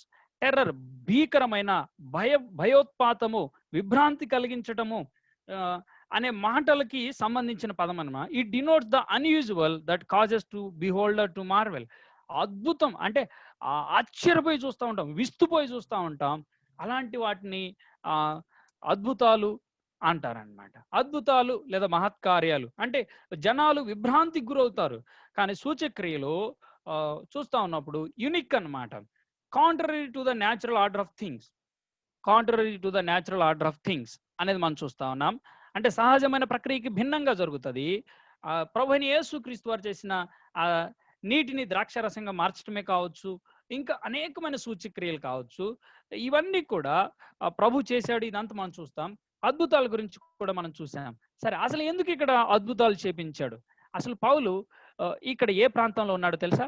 ఇదంతా కూడా గలతీ ఫ్రుగియా ప్రాంతం, ఇదంతా కూడా గలేషియా అంటారు, గలతీయా ప్రాంతం అన్నమాట. సో ఈ గలతీయులతోటి మాట్లాడుతూ పౌలు ఏమంటాడు అంటే గలతీ పత్రిక 3వ అధ్యాయం 5వ వచనంలో ఆత్మను మీకు అనుగ్రహించి మీలో అద్భుతములు చేయించువాడు మీలో అని తెలుగులో రాశాడు. అమాంగ్ యు మీ మధ్యలో అద్భుతములు చేయించువాడు ధర్మశాస్త్ర సంబంధ క్రియల వలన లేక విశ్వాసముతో వినుట వలన చేయించుచున్నాడు. అంటే ఇక్కడ ఎందుకు వారి మధ్యలో అద్భుతాలు చేపించాడు దేవుడు, సూచక్రియలు అద్భుతాలు చేపించాడు అంటే అక్కడ ఒక రీజన్ ఇస్తా ఉన్నాడు. ఏమని అంటే ఆ సువార్త సత్యాన్ని స్థాపించాలని, సువార్త సత్యాన్ని వారి మధ్యలో స్థాపించాలని దేవుడు ఆ అద్భుతాలు సూచక్రియలు చేపించినట్లుగా చూస్తా ఉన్నాం. గమనించండి, అక్కడ సూచక క్రియలు అద్భుతాలు చేయించి తన కృపావాక్యమునకు సాక్ష్యం ఇచ్చుచుండు. మీరు ఎక్కడ చదివిన ఈ మాట పక్కనే ఏమన్నట్టుందంటే వాక్యమునకు సాక్ష్యం ఇచ్చుచుండెను, వాక్యమునకు సాక్ష్యం ఇప్పించుటకనే మాటను చదువుతాం. ఇంకొక మాటని గమనిస్తా ఉన్నప్పుడు ఇక్కడ ఎందుకు ఆయన అద్భుతాలు సూచక్రియలు ఈ గలతీ ప్రాంతంలో చేపిస్తా వచ్చాడంటే to validate the reality of the gospel, సువార్త సత్యాన్ని స్థాపించుటకై లేదా సువార్త సత్యాన్ని నిరూపించుటకై ఆయన అద్భుతాలు సూచక్రియలు చేపించినట్లుగా మనం చూస్తా ఉన్నాం. సరే, మనకి ఇంకా ఏమైనా రిఫరెన్సెస్ ఉన్నాయా అంటే కొరింథీయులకు రాసిన 2వ పత్రిక 12వ అధ్యాయం 12వ వచనం ఇక్కడ చదువుతున్నప్పుడు సూచక క్రియలను అద్భుతములను సైన్స్ అండ్ వండర్స్, మహత్కార్యములని మిరాకిల్స్ అనే మాట కూడా చదువుతాం. ఈ సూచక్రియలు మిరాకిల్స్ దగ్గర లేదా అద్భుతాలు ఇవన్నీ కూడా ఒకే కేటగిరీలో ఉంటాయి, కానీ స్లైట్ డిఫరెన్స్ ఉంటుంది అనమాట. మహత్కార్యములను చేయటం వలన అపోస్తులని యొక్క చిహ్నములు పూర్ణమైన ఓరిమితో మీ మధ్యన నిజముగా కనుపరచబడెను. అపోస్తులని యొక్క చిహ్నాలు, అపోస్తులనన్నీ గుర్తేమిటి? నేను క్రీస్తు చేత పంపబడిన అధికారపూర్వకమైనటువంటి ప్రతినిధిని, ధర్మశాస్త్ర సంబంధమైనటువంటి ఈ ధర్మశాస్త్రం చెప్పిన మెస్సియా ఎవరైతే ఉన్నారో ఆ మెస్సియా ద్వారా పంపబడిన అధికార ప్రతినిధినని గుర్తేమిటి? అపోస్తలుడు అని, క్రీస్తు చేత పంపబడిన వ్యక్తి నన్ను గుర్తేమిటి అంటే ఇక్కడ చదువుతున్నాడు. అపోస్తలుని యొక్క చిహ్నం ఏమిటి అంటే సూచక క్రియలు అద్భుతాలు మహత్కార్యాలు అని మనం చదువుతున్నాం. అంటే they perform the things which are contrary to the natural order of things. సహజ ప్రక్రియకి భిన్నమైన పనులు చేస్తారు, అద్భుతాలు కార్యాలు చేస్తారు. అంతేకాదు మహత్కార్యాలు, మనుషులు విభ్రాంతి నొందుతారు, అలాంటి కార్యాలు చేస్తారు. మనుషుల్ని వాళ్ళు టెర్రర్ అనమాట, భయపడిపోతారు ఆ కార్యాలు చూస్తే, అలాంటి కార్యాలు చేస్తారనమాట. అవన్నీ కూడా మనం చూస్తున్నప్పుడు ఎందుకు దేవుడు అద్భుతాలు సూచక్రియలు అద్భుతాలు మహత్కార్యాలు చేపిస్తా వచ్చాడంటే అపోస్తలత్వం యొక్క చిహ్నం లేదా పౌలు అపోస్తలుడు లేదా మెస్సియా చేత పంపబడిన అధికారపూర్వకమైన ప్రతినిధి అని నిరూపించడానికి ఇక్కడ సూచక్రియలు అద్భుతాలు దేవుడు వాడుకున్నట్లుగా మనం చూస్తున్నాం. ఇంకా ఏదన్నా మనకి అర్థమవుతా ఉందా? అసలు ఎందుకు దేవుడు అద్భుతాలు సూచక్రియలు జరిగిస్తా వచ్చాడు అంటే హెబ్రీ పత్రిక 2వ అధ్యాయం 3 నుంచి 4 వచనాలు చదువుతున్నప్పుడు ఇంత గొప్ప రక్షణను మనము నిర్లక్ష్యం చేసిన ఎడల ఎలాగ తప్పించుకుందాము? అట్టి రక్షణ, ఎట్టి రక్షణ? ఆ గొప్ప రక్షణ ప్రభువు బోధించుట చేత ఆరంభమై దేవుడు తన చిత్తానుసారముగా సూచక క్రియల చేతను మహత్కార్యముల చేతను నానా విధములైన అద్భుతముల చేతను వివిధములైన పరిశుద్ధాత్మ వరములను అనుగ్రహించుట చేతను వారితో కూడా సాక్ష్యం ఇచ్చుచుండగా వినిన వారి చేత మనకు దృఢపరచబడెను. ఈ మాటలు మనం చదువుతున్నప్పుడు మనకు అర్థమవుతున్న విషయం ఏంటంటే దేవుని వాక్యం స్థిరపరచుట కొరకై, దేవుని వాక్యము స్థిరపరచడానికై దేవుడు సూచక్రియలను అద్భుతాలను మహత్కార్యాలను చేయించాడు. గమనించండి, కొత్త నిబంధన అప్పటికి పూర్తి కాలేదు. కొత్త నిబంధన ప్రారంభంలోనుంది. టెలియోస్ అనే మాట వాడతాడు. అంటే కొంచెం వెల్లడవుతా వస్తా ఉంది, కొంచెం రెవల్యూషన్ వస్తా ఉంది, ప్రత్యక్షత వస్తా ఉంది. ఆ సమయంలో దేవుడు తన వాక్యాన్ని స్థిరపరచడానికి ఏం చేశాడు అంటే తన స్వార్థ సత్యాన్ని స్థాపించడానికి ఏం చేశాడంటే తన అధికారపూర్వకమైనటువంటి అపోస్తలులు అని ఈ 13 మంది గురించి ఆయన నిరూపించడానికి ఏం చేశాడంటే అద్భుతములు మహత్కార్యాలు సూచక్రియలు చేసినట్లుగా మనం చూస్తా ఉన్నాం. సో ప్రియులరా, అద్భుతాలు సూచక్రియలు మహత్కార్యాలు చేయడానికి గల కారణం మనం చదువుతా ఉన్నప్పుడు ఇక్కడ ఏంటి అంటే వారు దేవుని ప్రతినిధులని, అంతేకాదు దేవుని వాక్యాన్ని స్థిరపరచడానికి దేవుడు చేపించినట్లుగా చూస్తాం. ఒక విషయం బాగా ఆలోచించేయండి. ఈకోనియలో చేశాడు, మరి పిసిదియా అంత్యోకయలో ఒక్కటని చేశాడా? అన్ని సంవత్సరాలు, అన్ని నెలలు ఉన్నారు, లేకపోతే అన్ని రోజులు ఉన్నారు. పిసిదియా అంత్యోకయలో చేశారంటే 2 వారాల వ్యవధిలో ఎక్కడ చేసినట్లుగా మనకు కనపడరు. లేదా ధర్మశాస్త్రాన్ని గురించి సరైన అవగాహన ఉన్న అనేక మంది వ్యక్తుల మధ్యలోకి వెళ్ళినప్పుడు ఇలా చేసినట్లు మనం చూడగలం. మనకు ఒక విషయం స్పష్టంగా అర్థమవుతుంది ఏంటంటే అద్భుతాలు సూచక్రియలు మహత్కార్యాలు దేవుడు పర్ఫామ్ చేస్తా వస్తున్నాడు. ఎందుకు అంటే మెయిన్ రీజన్ ఏంటంటే ఆయన తన వాక్యాన్ని స్థిరపరచడానికి తన ప్రియుల ద్వారా జరిగిస్తూ వస్తూ ఉన్నాడు అని మనకు అర్థమవుతా ఉంది. ఇంకొకటి ఇక్కడ గమనించాల్సింది ఏంటంటే ప్రభువు చేపిస్తున్నాడు, వారి చేత సూచక్రియలను అద్భుతములను చేయించి తన కృపా వాక్యమునకు సాక్ష్యం ఇప్పించుచుండెను. ఇప్పుడు గమనించాల్సిన మాట ఏంటంటే ప్రభువు మనుషుల ద్వారా చేపించగలడా అంటే ఎస్, ఈ ఈ ఆయన చేశాడు. మనం చూస్తున్నప్పుడు కొత్త నిబంధన దేవుని వాక్యం సంపూర్ణమయ్యేంత వరకు కూడా ఆ వాక్యాన్ని స్థిరపరచడానికి దేవుడు చేపిస్తా వచ్చాడు. ఇప్పుడు కూడా దేవుడు చేయగలడంటే దేవుని వాక్యం చెప్తున్న సత్యాన్ని నేను చెప్తా ఉన్నాను మీతోటి. దేవుని వాక్యం చెప్తా ఉంది ఏంటంటే దేవుడు మాత్రమే చేయగలడు ప్రార్థించుట ద్వారా. మనుషులకి అలాంటి సామర్థ్యము నేడు లేదు. కారణం ఏమిటి అంటే ఆ కృపా వాక్యము స్థిరపరచబడింది, కృపా వాక్యము సంపూర్ణమైంది అని మనకు అర్థమవుతుంది. అద్భుతములు, సూచక క్రియలు, మహత్కార్యములు మనుషులు ఈరోజు చేయగలరా అంటే దేవుడు ప్రార్థించుట ద్వారా ఖచ్చితంగా చేయగలడు. అయితే మనుషులు ఎవరు కూడా అలాంటి ఎబిలిటీ గుండా పొసెస్ అవడానికి నేడు అవకాశం లేదు అని వాక్యం చెప్తుంది. కారణం ఏంటంటే దేవుని కృపా వాక్యము లేదా వినున వారి చేత లేదా ఆయన కృపా వాక్యము సంపూర్ణమైంది. 66 గ్రంథాల సంపూర్ణతని మనకిచ్చాడు. కెనానిసిటీ కంప్లీట్ అయింది. ఆ తర్వాత దేవుని వాక్యం సంపూర్ణమైన తర్వాత మనకి ఇక స్థిరపరచబడిన తర్వాత దీనితోటి ఏమాత్రం కూడా మనుషులకి అలాంటి ఎబిలిటీ అయితే లేదు అని వాక్యం చెప్తుంది. అయితే ప్రార్థించటం ద్వారా దేవుడు చేయగలడు అని మాత్రం గుర్తుపెట్టుకుందాం. సో ఇది మనం ఆలోచన చేస్తా ఉన్నప్పుడు అక్కడ ఉన్నటువంటి 3వ వచనాన్ని మనం ఆలోచన చేస్తా ఉన్నప్పుడు నేర్చుకుంటా ఉన్నాం ఈ విషయాన్ని. అయితే 4వ వచనంలో ఏం జరిగిందంటే ఆ పట్టణపు జన సమూహములో భేదములు పుట్టగా, ఆ పట్టణంలో ఏమయ్యాయంటే భేదాలు పుట్టాయి.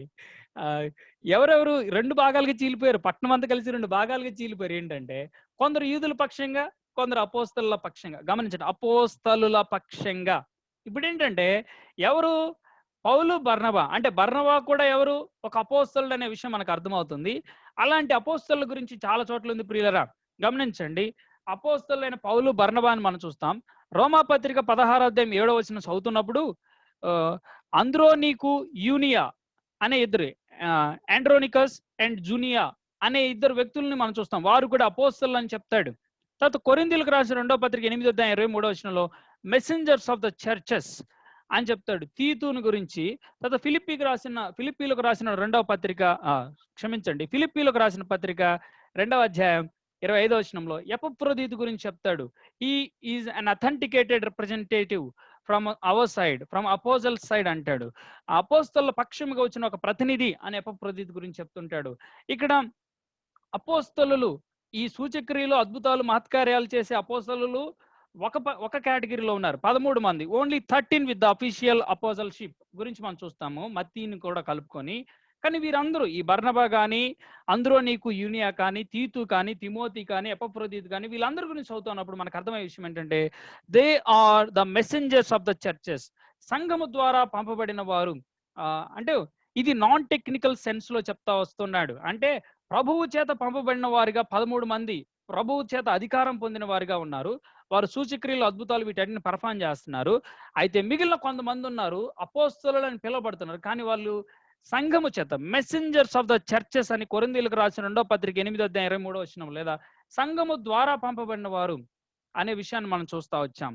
సో ఇంకొక విషయం చెప్పాలి అంటే మనందరం కూడా to describe any believer cent out in to the world with the salvation message, మనందరం కూడా క్రీస్తు ప్రభువు చేత ఈ లోకంలో నుంచి ప్రత్యేకించబడి లోకం అంతటికి చెదిరిపోయి మనము సువార్త వాక్యాన్ని ప్రకటిస్తున్నాం కదా. మనల్ని అందరిని ఎవరు పంపారు ఈ లోకంలోకి? లేకపోతే సువార్త వాక్యం చెప్పాలని, సువార్త సందేశాన్ని వినిపించాలంటే ప్రభువే. అయితే ఇక్కడ అపోస్తలులు అనే మాట, పంపబడ్డారు అనే సెన్స్ వేరు. క్రీస్తు చేత, ప్రభు అయిన యేసుక్రీస్తు వారి చేత అధికారపూర్వకమైన అపోస్తలత్వాన్ని మనం చూస్తా వస్తున్నాం. సరే ప్రియులరా, దీని గురించి కన్ఫ్యూజన్ అవసరం లేదు. తర్వాత మనము 20వ అధ్యాయానికి వచ్చినప్పుడు దీని గురించి స్పష్టంగా మనం చూడబోతా ఉన్నాం. సరే, ఇప్పుడు 5వ వచనాన్ని మనం చూద్దాం.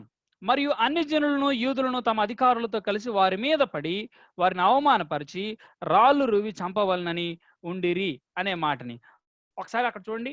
అన్ని జనులు, యూదులు, అధికారులు కలిసి. ఒక మాట బాగా ఆలోచించేయండి. దేవునిని సమీపించడానికి యూదుల దృష్టిలో అన్ని జనులను కుక్కలతో సమానులుగా, ఏమాత్రం కానివారుగా చూస్తారు కదా. కానీ సువార్త వ్యతిరేకులుగా అవ్వటానికి మాత్రం ఏకమయ్యారు.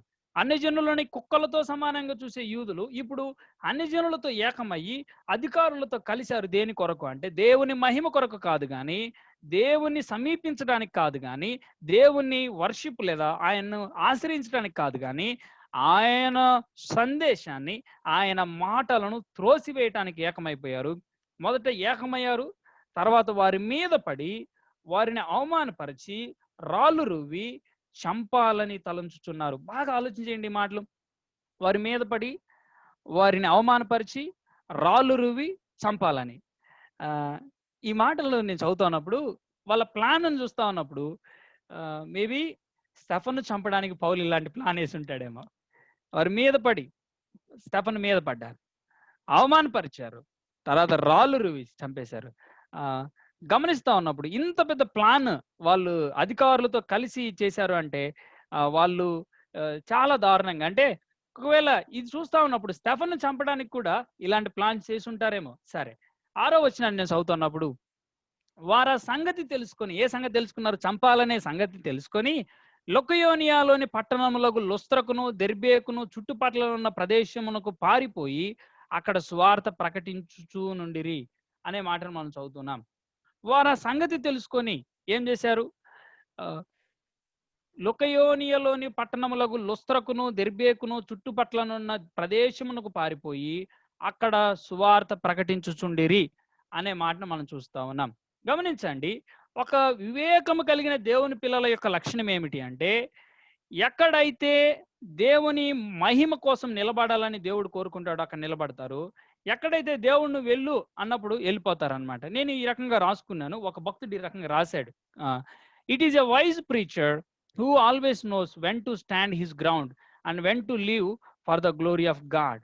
ఒక వివేకము కలిగిన దేవుని పిల్లవాని యొక్క, దేవుని పని చేసే వారి యొక్క మంచి గుణ సంపన్నత, గుణ లక్షణం ఏమిటి అంటే, వారు ఎక్కడ నిలబడాలో, ఎప్పుడు దేవుని మహిమ కొరకు ఏ ప్రాంతాన్ని విడిచి వెళ్ళాలో వాళ్ళకి బాగా తెలుసు అనమాట. సో మన జీవితాల్లో మనము అనేక మందిని ఎదురాడుతూ ఉంటాం, కానీ స్వార్థ ప్రకటించే విషయంలో ప్రభు గైడెన్స్ ప్రకారం మనము ఈ శ్రేష్టమైన అవసరమైన ఈ సందేశాన్ని అందిస్తున్నప్పుడు జాగ్రత్తగా వైజ్గా మనము దేవుని సహాయం చేత, దేవుని స్పిరిట్ లీడింగ్ లో మనం స్వార్థను పంచుకుంటే చాలా మేలు అనమాట. సో ఇప్పుడు మనం చదువుతున్నప్పుడు ఇక్కడ వారు ఆ సంగతి తెలుసుకొని లుకయోనియాలోని పట్టణములకు లుస్త్రకును దెర్బేకును, లుకయోనియా అంటే లుస్త్రా దెర్బే అనేది కదా, ఇది లుకయోనియా అనే ప్రావిన్స్.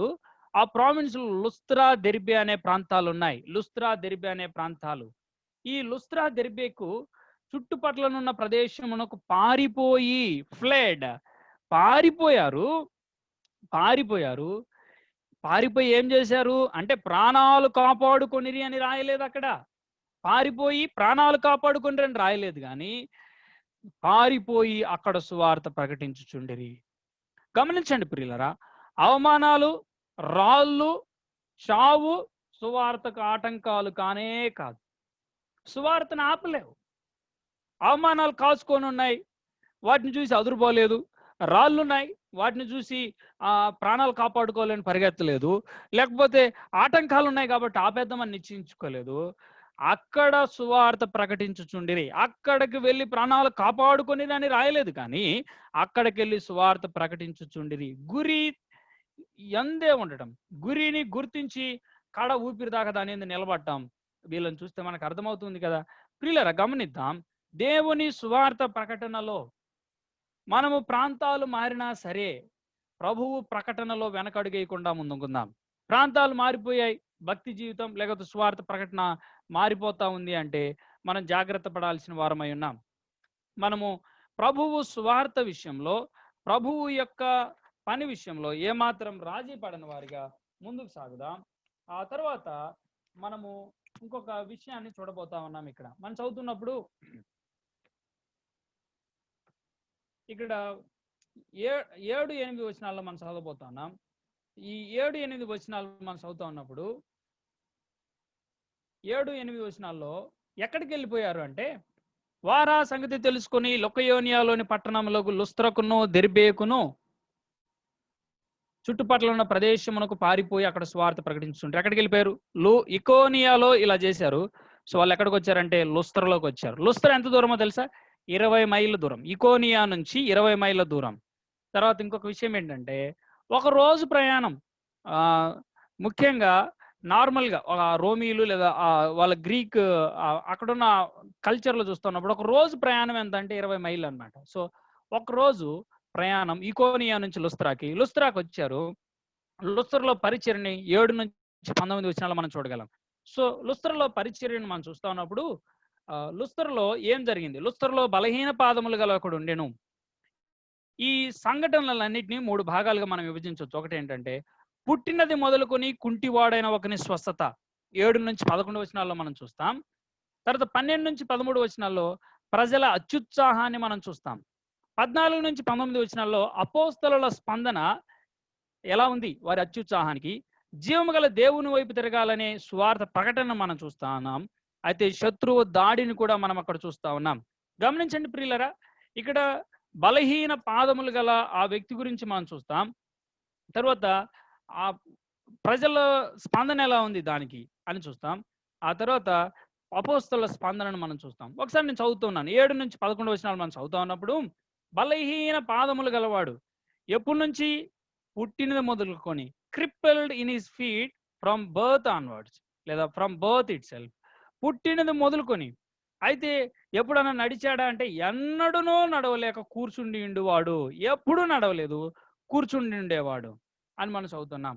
9వ వచనాన్ని చదువుతున్నప్పుడు అతడు పౌలు మాటలాడటం వినును. అతడు కూర్చొని ఉన్నాడు. ఏం చేస్తా ఉన్నాడు అంటే పౌలు మాటలాడటం వినును. పౌలుకున్న ఒక విశేషమైన సువార్త భారం ఏంటంటే పట్టణం కనపడిందా, వెళ్ళి సెంటర్కి వెళ్ళి నిలబడు, సువార్త ప్రకటించు. గుంపులుగా ఉంటే గుంపుల మధ్యలో నిలబడు, లేదా వ్యక్తులు చెదిరిపోయి ఉంటే ఒక్కొక్క వ్యక్తిని కలిసి సువార్త చెప్పు. పౌలు మాట్లాడుతూ వినును. పౌలు అతని వైపు తేరి చూచి స్వస్థత పొందుటకు అతనికి విశ్వాసం ఉండినని గ్రహించి. గమనించండి, పౌలు మాట్లాడుతూ ఉన్నాడు. అయితే పౌలు ఆ కుంటివాడైన ఆ వ్యక్తి వైపు చూడగా ఆ వ్యక్తి దేవుని మాటల యందు విశ్వాసం ఉంచుతూ ఉన్నాడని మనం చూస్తూ ఉన్నాం. అసలు ఈ లుస్త్రలో ఈ సూచక క్రియను చేయడానికి గల కారణం కూడా మనం చూడబోతా ఉన్నాం, లేదా ఈ అద్భుతాన్ని చేయడానికి గల కారణాన్ని మనం చూడబోతా ఉన్నాం. ఇప్పుడు ఇక్కడ చూస్తా ఉన్నప్పుడు నీ పాదములు మోపి సరిగా నిలువమని బిగ్గరగా చెప్పినప్పుడు అతడు గంతులు వేసి నడవసాగెను. గమని, నీ పాదములు మోపి సరిగా నిలువమని బిగ్గరగా చెప్పినప్పుడు గట్టిగా చెప్పాడు, నీవు నిలబడు. అధికారపూర్వకంగా తన అధికారాన్ని చెప్తా ఉన్నాడు. అధికారపూర్వకంగా అతడు గంతులు వేసి నడువసాగెను అనే మాటను చూస్తా ఉన్నాం. సో జన సమూహములు పౌలు చేసిన దాన్ని చూసి ఏం జరిగింది? పౌలు చేసిన దాన్ని చూసి ఏం చేశారంటే లుకయోనియా భాషలో దేవతలు మనుష్య రూపము తాల్చి మన యొద్దకు దిగి వచ్చి ఉన్నారని కేకలు వేసి. ఇక్కడ చూడండి, లుకయోనియా భాష అంటే ఏషియా మైనర్లో 3 భాషలు ఉంటాయి. ఒకటి అఫీషియల్. ఆ రోజుల్లో అఫీషియల్ భాష ఏంటంటే లాటిను అఫీషియల్ భాష. తర్వాత రాజభాష గురించి మాట్లాడుతున్నప్పుడు, ఒక రిచ్ లాంగ్వేజ్ గురించి మాట్లాడుతున్నప్పుడు గ్రీక్. ఎంపైర్స్ లేకపోతే రాజ్యం అందంతటి ఉండే ఒక స్థాయిలో ఉండేవాళ్ళు, మంచి చదువరులు మాట్లాడుతూ ఉండే భాష గ్రీక్ భాష. తర్వాత మూడోది ఏంటంటే ఈ ఆసియా మైనర్లో, ఇది ఆసియా మైనర్ అంటే ఈ ఆసియా మైనర్లో చిన్న ఆసియా అని కూడా పిలవచ్చు. ఈ చిన్న ఆసియాలో లోకల్ లాంగ్వేజెస్, స్థానిక భాషలు, నేటివ్ వెర్నాక్యులర్ అనేది కూడా ఉంటుంది. ఇక్కడ లుకయోనియా అనే ఈ ప్రావిన్స్ లో ఉన్నటువంటి ఈ ప్రజలు లుస్త్రా, దెర్బేలో లేదా లుస్త్రాలో ఉన్న వారి దగ్గర లుకయోనియా భాష ఉంది. ఆ లుకయోనియా భాషలో వాళ్ళు మాట్లాడుతున్నారు. అపోస్తలుకి ఏం అర్థం కావట్లే. గుర్తుపెట్టుకోండి, వాళ్ళకి ఏం అర్థం కావట్లే, ఏం జరుగుతుందో కూడా అర్థం కావట్లేదు. సరే, ఇప్పుడు ఒక మాటను అక్కడ చూడండి. అతని వైపు తేరు చూచి స్వస్థత పొందుటకు అతనికి విశ్వాసం ఉండినని గ్రహించి నీ పాదములు మోపి సరిగా నిలువమని బిగ్గరగా చెప్పినప్పుడు అతడు గంతులు వేసి నడిచాడు. జన సమూహములు పౌలు చేసిన దాన్ని చూచి లుకయోనియా భాషలో దేవతలు మనుష్య రూపము తాల్చి మన యొద్దకు దిగి వచ్చి ఉన్నారని కేకలు వేసి. ఈ మాటల్ని మనం చూడబోతా ఉన్నాం. ఈ మాటల గురించి మనం ఆలోచన చేస్తా ఉన్నప్పుడు బాగా గమనించండి. వారు ఆ సంగతి తెలుసుకొని లుకయోనియాలోని పట్టణములకు లుస్త్రకు దెర్బేకు వచ్చారు, చెప్పారు, సువార్త చెప్పారు. 7 నుంచి 11 వచనాల్లో పుట్టిన మొదలుకొని కుంటివాడైన ఒకని స్వస్థత జరగటం మనం చూసాం. ఇప్పుడు ఏంటి అంటే 12-13 వచనాల్లో ప్రజల అత్యుత్సాహం ఎలా ఉందంటే, బర్నబాకు దుప్పతి అనియు పౌలు ముఖ్య ప్రసంగి అయినందున అతనికి హెర్మే అని పేరు పెట్టిరి. పట్టణమునకు ఎదురుగా ఉన్న దుప్పతి యొక్క పూజారి ఎడ్లను పూదండలను ద్వారముల ఎదుగు తీసుకుని వచ్చి సమూహంతో కలిసి బలి అర్పింపవలనని ఉండెను. అసలు ఆలోచించేయండి ఈ విషయాన్ని ఒకసారి. లుకయోనియా భాషలో వాళ్ళు మాట్లాడుకుంటున్నారు, ఇదంతా చేస్తున్నారు. అపోస్తలుకి ఏమీ తోచట్లేదు, అక్కడ ఏం అర్థం కావట్లేదు వాళ్ళ భాష. అయితే పౌలుకి ఏమని పేరు పెట్టారంటే, పౌలుకి బర్నబాకి ఏమని పేరు పెట్టారంటే ద్యుపతి, జ్యూస్ అనే పేరు. పౌలుకి ఏమని పేరు పెట్టారంటే హెర్మేస్ అనే పేరు పెట్టారు. అయితే గ్రీకు సంస్కృతిలో ఎలా పెట్టారు, కానీ మనం రోమన్ కల్చర్లో చూస్తా ఉన్నప్పుడు రోమన్ కల్చర్లో బర్నబాకు పెట్టిన పేరు ఏంటంటే జూపిటర్ అన్నమాట. పౌలుకి పెట్టిన పేరు హెర్మే అని గ్రీకు, కానీ రోమన్ భాషలో మనం మెర్క్యూరీ అన్నమాట. మనకి ఇప్పుడు గ్రహాలు ఉన్నాయి కదా, ఈ జూపిటర్ అనే పేరు బర్నబాకు పెట్టారు. తర్వాత మెర్క్యూరీ అనే పేరు పౌలుకి పెట్టారు.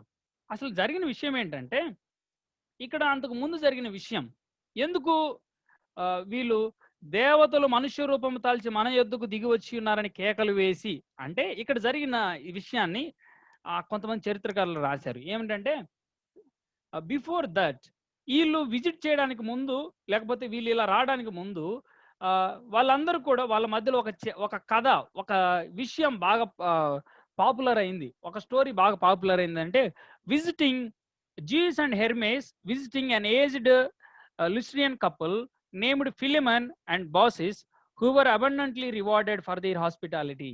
ఆ ముందు ఉన్నటువంటి ఒక వార్త ఏంటంటే, ఆ ముందు కాలంలో జరిగిన ఒక సంఘటన అని చెప్పి కథ లాగా అందరు చెప్పుకుంటుంది ఏంటంటే, ఈ ద్యుపతి హెర్మే అనే ఇద్దరు రోమా లేదా గ్రీకు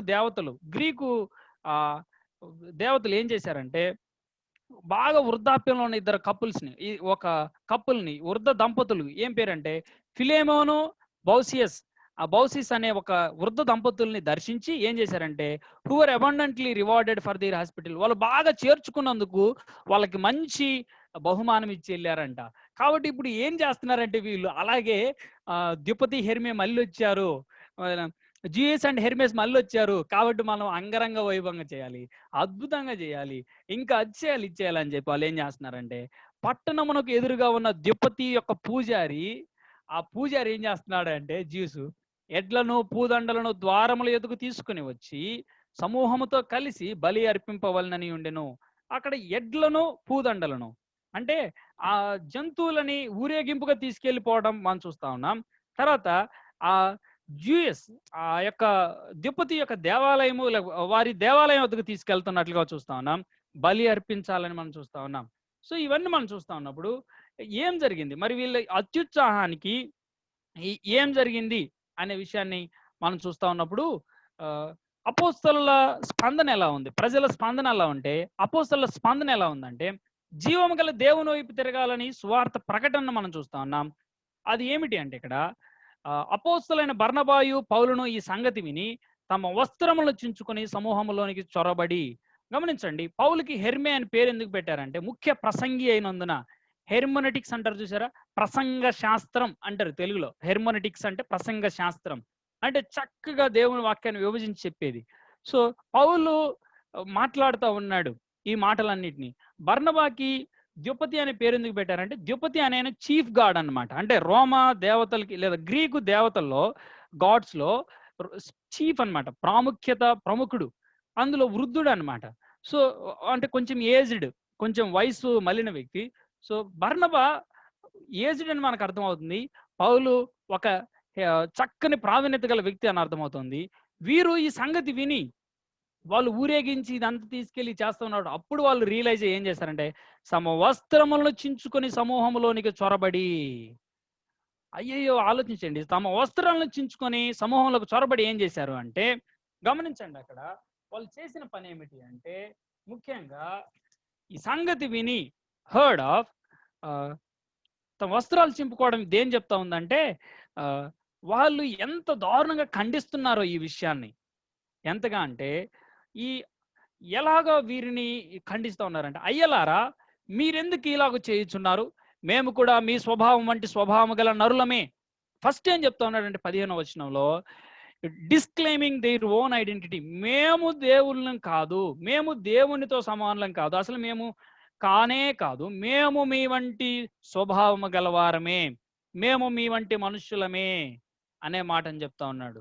మొదట వారి ఐడెంటిటీని వారు ఏదైతే పౌలు బర్నబాల గురించి తప్పుగా అర్థం చేసుకున్నారు, దాన్ని ఖండిస్తున్నారు. తర్వాత మీరు ఈ వ్యర్థమైన వాటిని విడిచిపెట్టి, ఏంటి ఆ వ్యర్థమైనవి అంటే వీరు జరిగిస్తున్న ఆ సంగతులని విడిచిపెట్టాలంటున్నాడు. ఎందుకు మరి? ఏం చేయాలి? విడిచిపెట్టి ఎటు తిరగాలి? ఏం చేయాలి అంటే, ఆకాశమును భూమిని సముద్రమును వాటిలో ఉండు సమస్తమును సృజించిన జీవము గల దేవుని వైపు తిరగాలి. గమనించండి, సృష్టిని పూజించుకోవడం కాదు, సృష్టిని పూజించుకోవడం కాదు, కానీ సృష్టికి కారణభూతుడైనటువంటి, సృష్టి ఉనికిలోనికి రావడానికి ప్రధాన ఉద్దేశం కల్పించుకొని తయారు చేసినటువంటి ప్రభువు వైపు చూడాలని చెప్తున్నాను. ఆకాశము భూమి సముద్రం, ఆకాశం భూమి సముద్రం, అందులో ఉండే సమస్తం. అంటే ఇంకేమన్నా ఉన్నాయా? ఆకాశంలో ఉండే కానీ, భూమి మీద ఉండే కానీ, భూమి కింద సముద్రంలో ఉండే కానీ. అంటే ఏంటి? సమస్తాన్ని సృజించాడు. భూమి మీద ఎవరున్నారు? నేనున్నాను. అంటే నిన్ను నన్ను మనలను సృజించిన జీవము గల దేవుని వైపు తిరుగు. Turn to the true and living God. ఆ సత్యవంతుడైనటువంటి జీవము కలిగిన దేవుని వైపు తిరగాలి అని చెప్తా ఉన్నాడు. గమనించండి, ఇక్కడ చెప్తున్న మాట ఏంటంటే, turn towards to the one true and living God. సత్యవంతుడు జీవం కలిగిన ఆ ఏక దేవుని వైపు నువ్వు తిరుగు, మీరు తిరగండి అని చెప్తా ఉన్నాడు. అయితే 16వ వచనాన్ని మనం చదవబోయే ముందు ఒక్క మాటను గమనించండి. ఈ మాట చెప్పిన తర్వాత ఒక విశేషమైన సంగతి చెప్తా ఉన్నాడు. ఏంటంటే, ఆయన గత కాలములలో అంటే ఈ భూమి ఈ మానవాళి ఉనికిలోకి వచ్చినప్పటి నుంచి కొత్త నిబంధన సువార్త విస్తరణ ప్రకటనకు ముందు, శిలువ ఈ యాగము ద్వారా సంఘము ఎస్టాబ్లిష్ అవ్వక ముందు వరకు కూడా, సంఘ ప్రారంభం ముందు కొరకు కూడా, ఆయన గత కాలములలో సమస్త జనులను తమ తమ మార్గములందు నడవనిచ్చెను. ఈ మాట దగ్గర మనం చాలాసేపు ఆగబోతున్నాం. అయినను ఆయన ఆకాశము నుండి మీకు వర్షమును ఫలవంతములైన ఋతువులను దయచేయచ్చు, ఆహారమును అనుగ్రహించుచు, ఉల్లాసముతో మీ హృదయములను నింపుచు, మేలు చేయుట చేత తన్ను గూర్చి సాక్ష్యము లేకుండా చేయలేదని బిగ్గరగా చెప్పిరి. సో గమనిస్తున్నప్పుడు బిగ్గరగా చెప్పిరి. అపోస్తలుడైన పౌలు బర్నబాలు బిగ్గరగా చెప్తా ఉన్న విషయం ఏంటంటే, ఆకాశము నుండి వర్షం, ఫలవంతములైన ఋతువులు దయచేయచ్చు, ఆహారమును అనుగ్రహించుచు, ఉల్లాసములతో మీ హృదయాలను నింపుచు ఉన్నాడు. చూసారా? ఆయన వైపు తిరగండి. ఆయన మనకెవరికి దూరంగా లేడు. అయితే గత కాలములలో సమస్త జనులను తమ తమ మార్గములందు నడువనిచ్చును అనే మాటను చేస్తా ఉన్నాం. సో ప్రియులారా, ఆయన వర్షాన్ని ఇస్తున్నాడు, అంతేకాదు పంటలను ఇస్తా ఉన్నాడు. అంత మాత్రంతో ఊరుకోలేదు, ఆయన మేలు చేస్తూ ఉన్నాడు. ఏ రకంగా అంటే, ఆహారం ఇవ్వడంతో పాటు ఉల్లాసముతో హృదయాలను నింపుతూ ఉన్నాడు. ఆ విషయాలను మనం చూస్తా ఉన్నాం. Giving food and joy. ఆయన వర్షాన్ని ఋతువులను మాత్రమే ఇవ్వటం కాకుండా ఇంకా ఏం చేస్తున్నాడంటే, he's giving us the food and joy which are his beneficial providences. ఆయన మనకు మేలు చేస్తూ ఇవన్నీ ఇస్తా ఉన్నాడు. ఆయన వైపు తిరగండి అని చెప్తాను. సో 3 వచనాల్లో సువార్త ప్రకటించాడు. అదే మనం చూస్తున్నప్పుడు 16 నుంచి 52 వచనాలు 13 అధ్యాయంలో అంతసేపు సువార్త చెప్పిన వ్యక్తి ఒక హేతన్ పీపుల్ని, ఒక విగ్రహారాధనలో మునిగి తేలుతున్న వ్యక్తులతో సువార్తని చెప్తా ఉన్నాడంటే, ఈ సృష్టి వైపు చూడండి, సృష్టికర్త ఎవరో మీకు అర్థమవుతుంది. నేను ఒక పేపర్ మీద కొన్ని ఒక మామూలు నా రైటింగ్ చూసి నేను ఎవరో గుర్తుపడతారు కదా చాలా మంది. నా రైటింగ్ చూసి నేను ఎవరో గుర్తుపడతారు కదా, ఈ రైటింగ్ చూస్తే పలానా వ్యక్తి అని. అది గమనించండి, దేవుని సృష్టిని చూస్తా ఉన్నప్పుడు దేవుని గురించినటువంటి సమాచారం అందుతూ ఉంది. ఆయన ఎంత అనంతుడో, ఆయన ఎంత అద్భుతకరుడో, ఆయన ఎంత ప్రేమ, నమ్మకము, జీవము గలవాడో అర్థమవుతా ఉంది. గమనిస్తూ ఉన్నప్పుడు మనం ఈ విషయాలను ఆలోచన చేస్తున్నప్పుడు, అనేకులకు సువార్తను ప్రకటిస్తూ ఉన్నప్పుడు చాలాసార్లు మనం ఆలోచించాల్సినటువంటి ఏంటంటే, ఈ సృష్టికర్తను గురించిన సరైన సందేశాన్ని ఇస్తూ ఉంది. ఈ సృష్టికర్తను గురించినటువంటి అనేకమైన సంగతులను చక్కగా బోధిస్తూ ఉంది అనే మాటను మనం చదువుతాం. మనం కనుక రోమాపత్రిక 1వ అధ్యాయం 18 నుంచి 20 వచనాలు చదివితే ఏముంటుందంటే, దుర్నీతి చేత సత్యమును అడ్డగించు మనుషుల యొక్క సమస్త భక్తిహీనత మీదను, దుర్నీతి మీదను, దేవుని కోపం పరలోకం నుండి బయలుపరచబడుచున్నది. ఎందుకనగా దేవుని గురించి తెలియశక్యమైనదేదో అది వారి మధ్య విషదమై ఉన్నది. దేవుడు అది వారికి విషదపరచును. ఆయన అదృశ్య లక్షణములు అనగా ఆయన నిత్య శక్తియు దేవత్వమును జగదుత్పత్తి మొదలుకొని సృష్టింపబడిన వస్తువులను ఆలోచించుట వలన తేటపడుచున్నవి కనుక వారు నిరుత్తరులై ఉన్నారు. ఏమండి, పాత నిబంధనలో ఇట్లాగా లేదు కదా, ఈ ఇట్లాగా వెళ్ళి సువార్త ప్రకటించిన వాళ్ళు ఎవరు లేరు కదా, మరి అన్ని జనుల సంగతి ఏమిటి?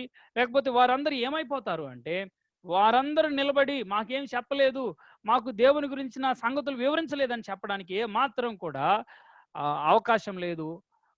ఆయన జగదుత్పత్తి మొదలుకొని సృష్టింపబడిన వస్తువులను ఆలోచించుట వలన the creation is giving a clue about the creator. ఈ సృష్టికర్తను గురించిన సమాచారాన్ని చక్కగా ఇస్తూ ఉంది.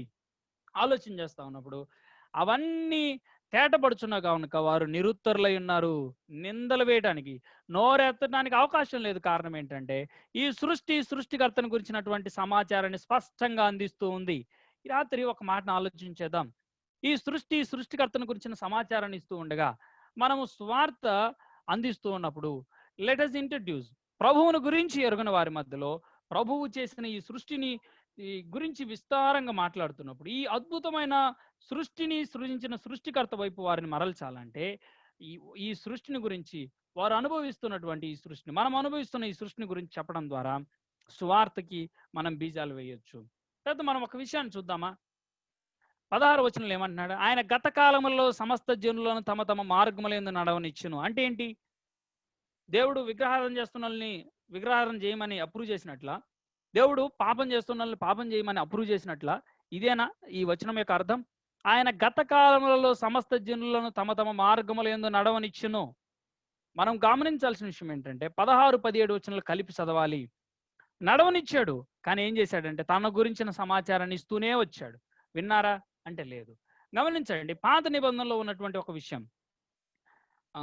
దేవుడు పాత నిబంధనలో natural revelation or general revelation, సాధారణ లేదా సహజ ప్రత్యక్షత, ఆయన గుణ లక్షణాల గురించి వెల్లడి చేస్తా వచ్చాడు. ఆయన గుణ లక్షణాలను, అదృశ్య లక్షణాలను వెల్లడి చేసుకుంటూ రావడం ద్వారా ఆయన ఉనికిని గురించి స్పష్టమైన సమాచారాన్ని అందించాడు. అంతేకాదు యూదుల ద్వారా కూడా, ఇశ్రాయేలు ద్వారా ఆయన తనను తాను వెల్లడి చేయాలనుకున్నాడు. ఇశ్రాయేలును ఏర్పరచుకున్నది ఎందుకంటే భూదిగంతముల వరకు రక్షణ వార్తను స్ప్రెడ్ చేయాలని, రక్షణ స్వార్థను వివరింపచేయాలని. అయితే ఏర్పాటును కాదని వేర్పాటైపోయారు. వారిని కాక ఇప్పుడు సహజ ప్రత్యక్షత ద్వారా దేవుడు వెల్లడి చేసుకున్నాడు. పాత నిబంధన అంతట్లో కూడా యూదుడు, అన్ని జనుడు, గ్రీసు దేశస్థుడు అని లేదు, అందరికి కూడా ఆయన తను వెల్లడి చేసుకుంటూనే వచ్చాడు. అయితే క్రొత్త నిబంధనలో స్పెషల్ రెవల్యూషన్ వాజ్ గివెన్. ఒక ప్రత్యేకమైన ప్రత్యక్షత ఇవ్వబడింది. అదేంటంటే తన కుమారుడిని యేసుక్రీస్తు ద్వారా నేరుగా సంధిస్తా ఉన్నాడు. మనుషులందరినీ క్రీస్తు ద్వారా సంధిస్తా ఉన్నాడు. మనుషులందరినీ యేసుక్రీస్తు ప్రభు ద్వారా సంధిస్తా ఉన్నాడు. కాబట్టి ఇప్పుడు ఈ సృష్టి గురించి ఆలోచన చేస్తా ఉన్నప్పుడు సృష్టికర్త దగ్గరికి మనకి మార్గం ఏర్పడతా ఉంది. అయితే ఈ ప్రియకుమారుడైనటువంటి యేసుక్రీస్తు ప్రభువు ఎద్దుకు రావడం ద్వారా ఈ ప్రభువుని గురించి ఆలోచిస్తూ ఉన్నప్పుడు దేవత్వం యొక్క సర్వ సంపూర్ణత అర్థమవుతా ఉంది. దేవుని యొక్క గుణ సంపన్నత స్పష్టంగా అర్థమవుతా ఉంది. ఇది మనం చూస్తూ ఉన్నప్పుడు గత కాలంలో సమస్త జనులకు తమ తమ మార్గం మీద నడవనిచ్చును అంటే పాపానికి అప్రూవల్ ఇచ్చాడా అంటే కాదు. కానీ రోమాపత్రిక 3వ అధ్యాయం 25 నుంచి 26 వచనాలు, పూర్వము చేయబడిన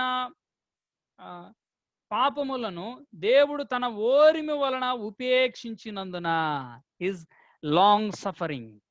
నడవనిచ్చును అనే మాట దగ్గర ఆలోచించాల్సింది ఏంటంటే నడుస్తూ ఉండగా ఆయన భరించాడు, ఆయన సహిస్తూ, ఆయన ఎదురు చూస్తూ ఉన్నాడు. ఇంత వెల్లడవుతా ఉంది నన్ను గురించిన జ్ఞానం, ఇంతగా వెల్లడవుతా ఉంది. మనుషులు ఎవరైనా గుర్తిస్తున్నారా?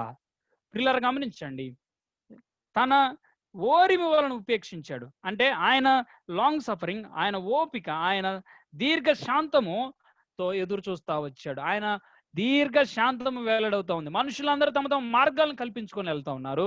అయితే దేవుడు తన గురించిన జ్ఞానాన్ని ఇస్తా ఉండగా మనుషులు ఇంకా తమ తమ దారుల్లో వెళ్తున్నప్పుడు కూడా ఆయన వదిలిపెట్టలేదు, కానీ ఓరిమితో ఎదురు చూస్తా ఉన్నాడు. ఓరిమి వలన ఉపేక్షించినందున ఆయన తన నీతిని కనపరచాలని, తన గురించిన ప్రత్యేకమైన ప్రత్యక్షత ఇవ్వాలని క్రీస్తు యేసు రక్తమునందలి విశ్వాసము ద్వారా ఆయనను కరుణాధారముగా బయలుపరచును. కరుణాధారంగా బయలుపరిచాడు క్రీస్తు యేసును. తనను తాను వెల్లడి చేసుకున్నాడు క్రీస్తు యేసు ద్వారా. అంతేకాదు, దేవుడు ఇప్పటి కాలమందు తన నీతిని కనబరుచు నిమిత్తము తాను నీతిమంతుడును యేసునందు విశ్వాసము గలవానిని నీతిమంతునిగా తీర్చువాడునయ్యుండుటకు ఆయన అలాగు చేసెను. యేసు క్రీస్తు శిలువయాగం ఎందుకు అంటే, ఆయన తను తాను కనపరుచుకోవడానికి, తను తాను ఈ సృష్టి పట్ల ఎంతగా అపేక్ష కలిగి ఉన్నాడో, తన ప్రజల కొరకై ఆయన ఎంతగా ఆసక్తి కలిగి ఉన్నాడో, అంతేకాదు ఆయన క్రీస్తునందు విశ్వాసం ఉంచిన వారిని అందరినీ చేర్చుకోవడానికి ప్రత్యక్షత, స్పెషల్ రెవల్యూషన్ గురించి మనం చూస్తున్నాం. ఇది ఇక్కడ ఉన్నటువంటి వచనాల యొక్క భావాన్ని మనం చూస్తా ఉన్నాం. సో ప్రియులారా, ఇక్కడ మనం చూస్తున్నప్పుడు 18 నుంచి 19 వచనాలు చూసి మనము ఈ మొదటి ప్రయాణాన్ని కంక్లూడ్ చేయబోతా ఉన్నాం. వారు ఈలాగు చెప్పి తమకు బలి అర్పింపకుండా సమూహములను ఆపుట బహు ప్రయాసమాయను. అంతియొకయ నుండి ఈకొనయ నుండి యూదులు వచ్చి జనసమూహములను తమ పక్షము చేసుకొని పౌలు మీద రాళ్ళు రువ్వి అతడు చనిపోయినని అనుకుని పట్టణము వెలుపలికి అతన్ని ఈడ్చిరి. గమనించండి, వారు ఇలాగు చెప్పి తమకు బలి అర్పింపకుండా సమూహంలో ఆపుట బహు ప్రయాసపడ్డారు. బాగా గుర్తుపెట్టుకోండి ప్రియులారా, బాగా గుర్తుపెట్టుకోండి ఈ విషయాన్ని. శోధనల ద్వారా, శ్రమలు మన జీవితాలని, మన ఆత్మీయ జీవితాలని చెరపలేకపోతే, ఒక వ్యక్తిని శ్రమలు గనక, వివిధమైన శోధనల ద్వారా సాతాను మనల్ని కదిలించలేనప్పుడు వాడు వాడే ఆయుధాలు ఏమిటి అంటే పొగడ్తలతో పడగొట్టడం. సాతాను కుయుక్తి ఇది.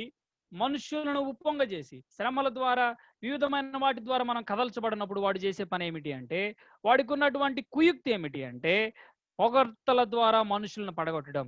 ఈ గమనించండి, పొగడ్తల కొరకై ఎదురు చూస్తా ఉన్నట్లయితే ప్రియమైన సోదర సోదరిలారా, అది సాతాను మనల్ని పడగొట్టడానికి వాడుకునే కుయుక్తి. ముఖస్థుతి కోరుతున్నామా? అయితే ప్రభు ఎదుట మనం ఏమాత్రం కూడా అతిశయం, ఏమాత్రం కూడా మెప్పు పొందలేమని గుర్తుపెట్టుకుందాం. ఇంటెన్షనల్ గా, ఉద్దేశపూర్వకంగా మనుషులు మనల్ని పొగడాలని కోరుకుంటున్నట్లయితే అది సాతాను కుయుక్తిలో పడుతున్నట్లుగా గుర్తుపెట్టుకుందాం. ఈ విషయాన్ని జాగ్రత్తగా గుర్తుపెట్టుకుందాం. ఇప్పుడు ఏం జరుగుతుందంటే, పౌలుని బర్నబాని నీడలాగా వెంబడిస్తున్నారు ఒకళ్ళు. ఎవరు అంటే అంతియొకయ నుండి ఈకొనయ నుండి వచ్చిన యూదులు వచ్చి జన సమూహములను తమ పక్షమును చేసుకొని పౌలు మీద రాళ్ళు రువ్వి అతడు చనిపోయినని అనుకుని పట్టణం వెలుపలికి అతన్ని ఈడ్చిరి. గమనించండి, ఇక్కడ సంగతి ఏంటంటే, అంతియొకయ ఎక్కడ, ఈకొనయ ఎక్కడ లుస్త్రాకు వచ్చారు, వెంబడించారు. పౌలుని బర్నబాని సువార్తకు శత్రువులుగా మారిపోయి నీడలాగా వెంబడిస్తూ వస్తున్నారు.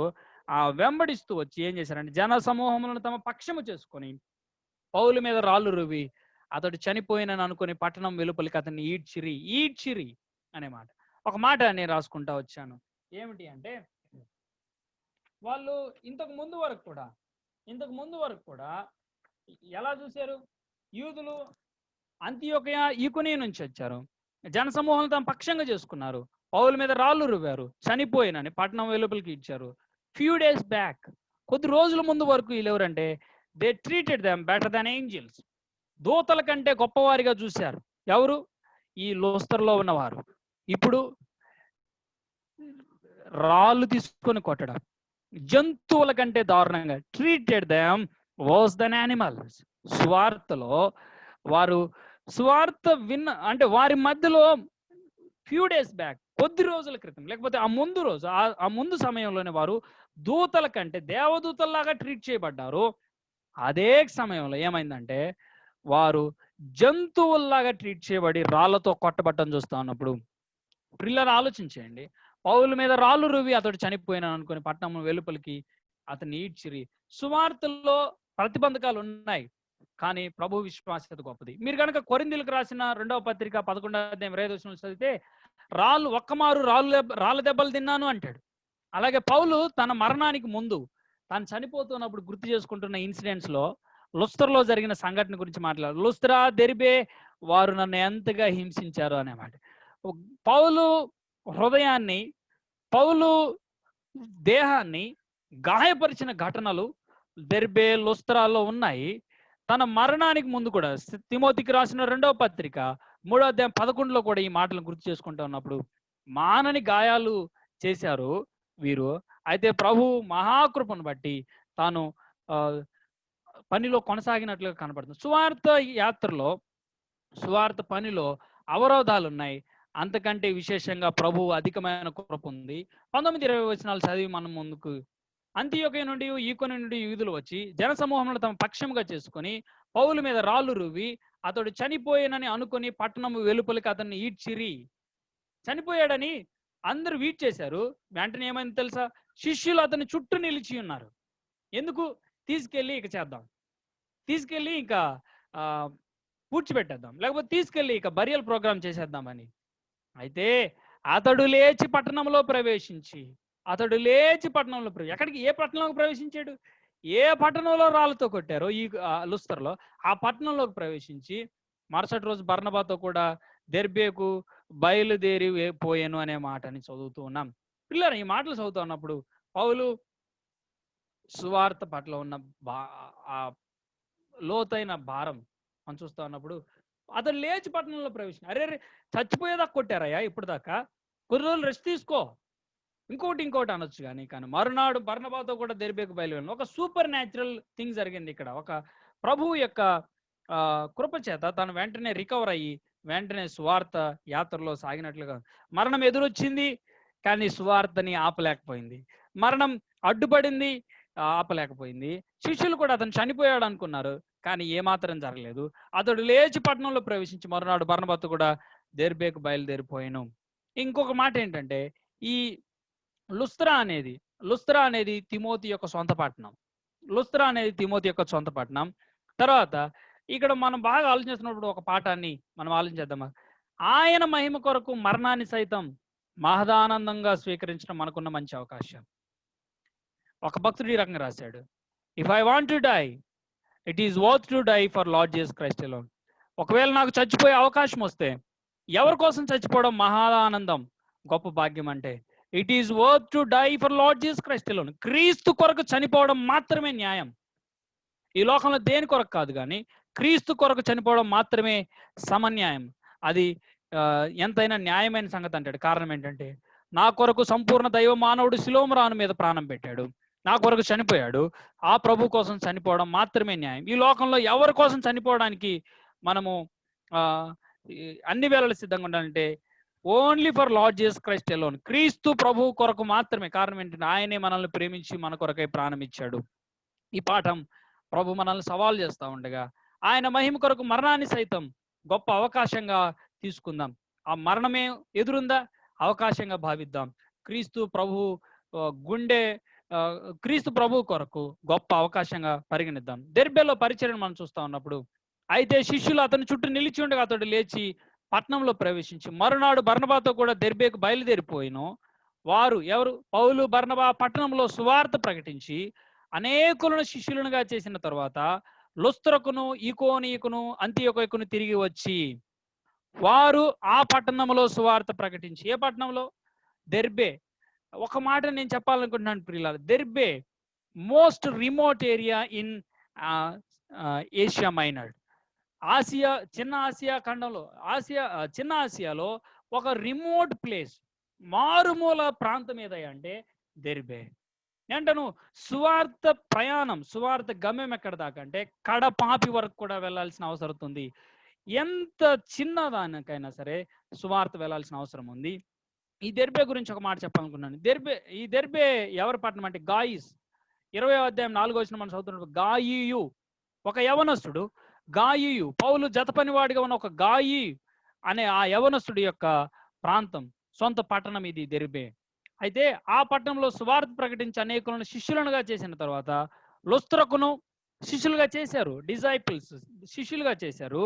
ఇప్పుడు ఏం జరిగింది అంటే, ఇప్పుడు దెర్బేకి వచ్చారు. ఇదండి లాస్ట్ పాయింట్. పౌలు మొదటి సువార్త యాత్రలో ఇది లాస్ట్ పాయింట్, దెర్బే. ఒక విషయం చెప్పాలనుకుంటున్నాను. దెర్బే నుంచి ఈ కిలికియా ఉందా, సిలిసియా అంటారు ఇంగ్లీష్లో. ఈ కిలికియా దగ్గరనే 160 మైళ్ళ దూరంలోనే పౌలు సొంత ఊరుంది. పౌలు తార్సు ఆ సొంత పట్టణం ఉంది. కానీ పౌలు అటువైపు దృష్టి మరల్చలేదు. పౌలు అటువైపు తిరిగి చూడలేదు. పౌలు అటువైపు వెళ్ళక దెర్బే నుంచి వెంటనే ఎక్కడికి వచ్చారంటే లుస్త్రాకు వచ్చారు. లుస్త్రాకు వచ్చిన తర్వాత లుస్త్రా నుంచి ఈకొనీకి వచ్చారు. ఎక్కడైతే రాళ్ళ దెబ్బలు కొట్టి చావునకు అప్పగించినట్లుగా చేశారు అక్కడికి వచ్చాడు.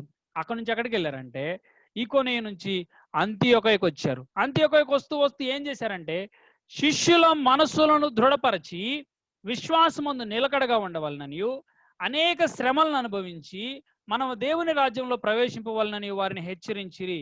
విశ్వాసమందు నిలకడగా ఉండాలని, be faithful to the Lord, ప్రభువుకి నమ్మకత్వంగా పనిచేసేవారుగా, ప్రభువుకి నమ్మకస్తులుగా బ్రతకాలని, విశ్వాసమందు స్థిరులుగా ఉండాలని.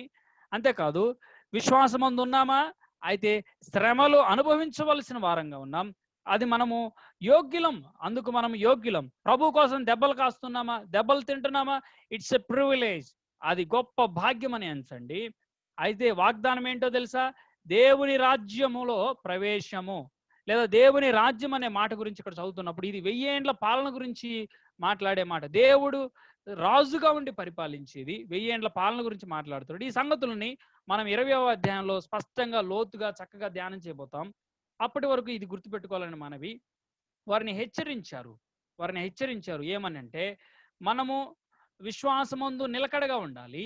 అంతేకాదు అనేక శ్రమలు ఉన్నాయి.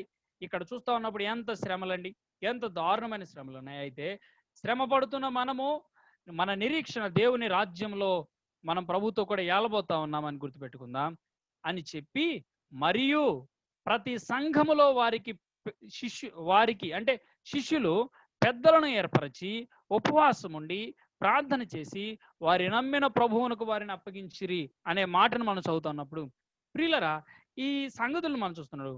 ప్రతి సంఘం ఒకరికంటే ఎక్కువ మంది పెద్దలు ఉన్నారు. అంతేకాదు వారు ఏదో ఆశామాసిగా ఏదో చేయలేదు, కానీ ఉపవాసం ఉండి ప్రార్థించుచూ ఉన్నారు. ఉపవాసం ఉండి ప్రార్థన చేసి వారు నమ్మిన ప్రభువునికి వారిని అప్పగించారు. మాట చెప్పాలనుకున్నాను, వారు నమ్మిన ప్రభువుకి. ఎవరు నమ్మిన ప్రభువుకి? విశ్వాసులు అందరూ కలిసి నమ్మారు ప్రభువుని, లేదా అపోస్తలులు నమ్మిన ప్రభువుకి అప్పగించారనే మాట చూస్తున్నప్పుడు పౌలు బర్నబాలు వీరు మావారు కాదు కానీ ప్రభువు మాకు అప్పగించిన వారు, ప్రభువా నీ చేతిలో పెడుతున్నామని విశ్వాసులను ప్రభువు పాదాల దగ్గర అప్పగించినట్లుగా మనం చూస్తున్నాం. అప్పగించుకొనుట మనం చూస్తా ఉన్నాం. నమ్మిన ప్రభువుకి అప్పగించిరనే మాట మనం చూస్తా ఉన్నాం. ఇక్కడ మనం బాగా అబ్జర్వ్ చేస్తా ఉన్నప్పుడు దెర్బేలో పరిచయం మనకి నేర్పుతా ఉంది ఏంటంటే, సంఘం ఏర్పడిన తదుపరి సత్యవాక్యాన్ని సరిగా బోధించి యోగ్యులైన వారిని పెద్దలుగా నియమించడం ప్రభు పనికి పంపబడిన వారి బాధ్యత. ఒక చోటకెళ్ళి మనం పని చేస్తున్నామా? అయితే మనం గుర్తించాల్సింది ఏంటంటే, సత్యవాక్యాన్ని సరిగా బోధించి అందులో యోగ్యులైన వారిని సరైన వాక్య సత్య కలిగి నేర్చుకొని వాక్యానుసారంగా జీవిస్తున్నట్టు అనేకమైనటువంటి క్వాలిటీస్ ఉన్నాయి లేఖనాల్లో. వాటన్నిటిని క్వాలిఫికేషన్స్ అన్ని చూసి పెద్దలను నియమించడం ప్రభు పనికి పంపబడిన లేదా ప్రభు పనిలో ఉన్నటువంటి వారి బాధ్యత అని మనం గుర్తించాలి. సో ఇక్కడ మనం చూస్తా ఉన్నప్పుడు ఇదంతా కూడా సిరియా అంతియోక నుంచి ప్రారంభమైన ఈ ప్రయాణం పిసిదియా అంతియోక వరకు కూడా ఇలా జరుగుతూ వచ్చింది. And I want to mention one more point. ప్రియులారా గమనించండి, పిసిదియా అంతియోకయ ఈకోనియా మోస్ట్ ఇన్ఫ్లుయెన్షియల్ సిటీస్, అత్యధికమైన ప్రభావితం కలిగిన ప్రాంతాలు, ఎక్కువ మంది విశ్వాసులు ఉన్న స్థలాలు. దెర్బే లుస్త్రా చాలా మారుమూల ప్రాంతాలు, చాలా రిమోట్ ప్లేసెస్. అయితే గమనించడం బాగా గమనించండి. దెర్బే లుస్త్రాలు ఉన్నాయి. తిమోతి లుస్త్రా నుంచి వచ్చాడు, గాయు దెర్బే నుంచి వచ్చాడు.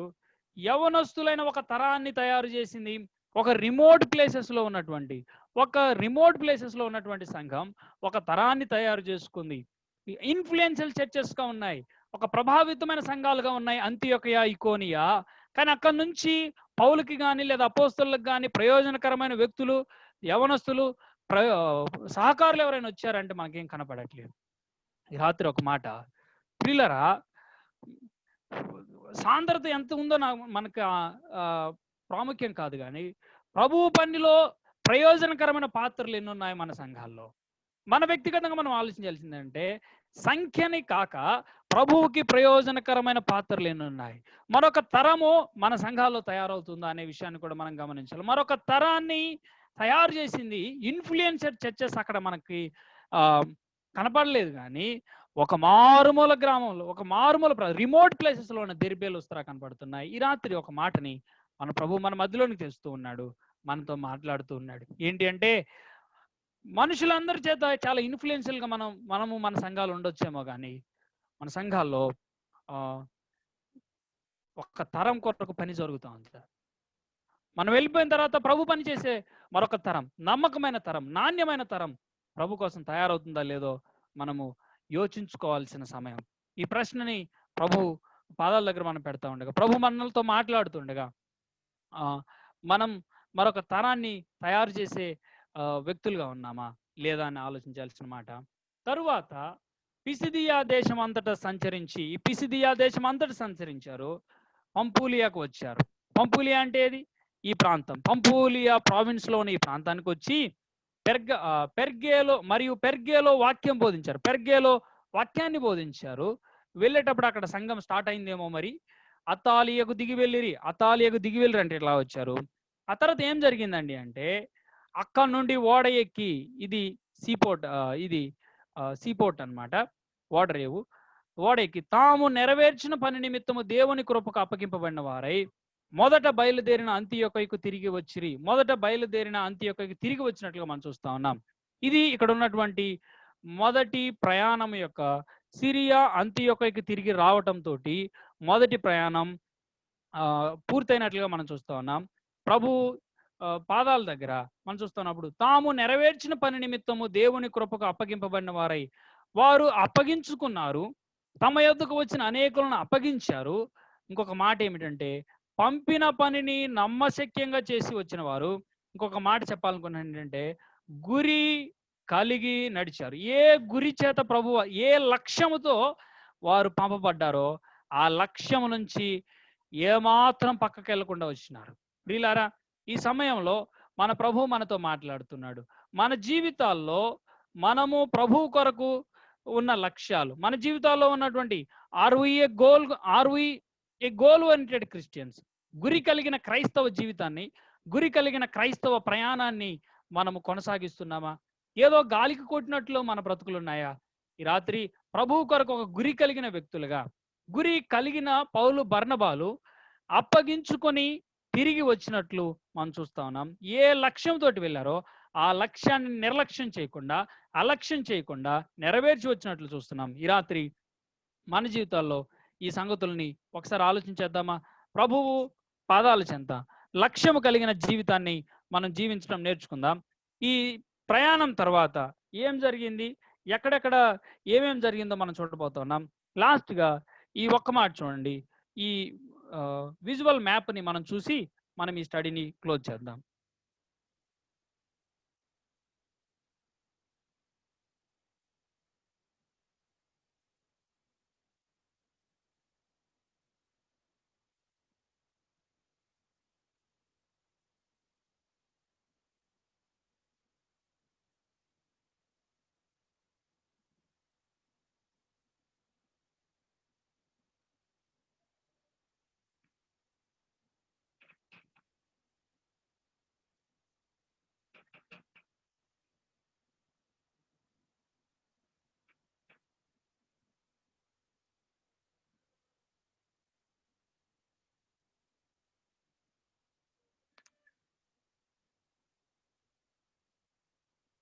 సో మనం చూస్తా ఉన్నప్పుడు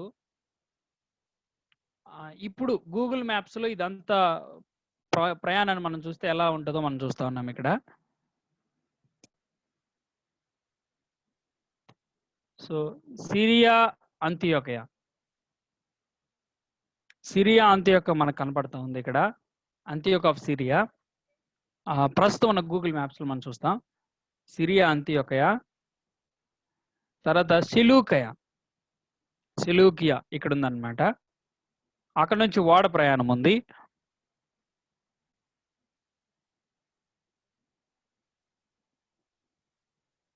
ఓడ ప్రయాణం నుంచి సలమీకి వచ్చారు. కుప్రా ద్వీపంలో ఉన్న సలామీకి వచ్చినట్లుగా మనం చూస్తా ఉన్నాం.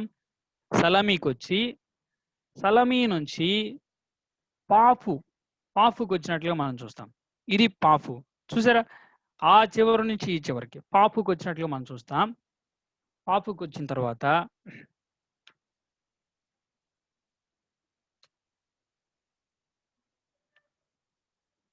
పాఫ్ తర్వాత పెర్గా, ఇది పెర్గాకు వచ్చారు. పెర్గా నుంచి మనం చూస్తా ఉన్నప్పుడు పిసిదియా అంత్యోకయకు వచ్చారు. ఇది పిసిదియా అంత్యోకయ. పిసిదియా అంత్యోకయకు వచ్చారు. నేడున్నటువంటి ఈ గూగుల్ మ్యాప్స్ ఆధారంగా మనం చూస్తా ఉన్నాం. పిసిదియా అంత్యోక నుంచి ఈకోనియాకు వచ్చారు. ఈరోజు మనం చూసాం కదా, ఈకోనియాకు వచ్చారు. ఈకోనియా నుంచి వారు లుస్త్రాకు వచ్చారు. మనం చూసాం కదా, లుస్త్రాకు వచ్చారు. లుస్త్రా నుంచి డెర్బేకి వచ్చారు. దెర్బే నుంచి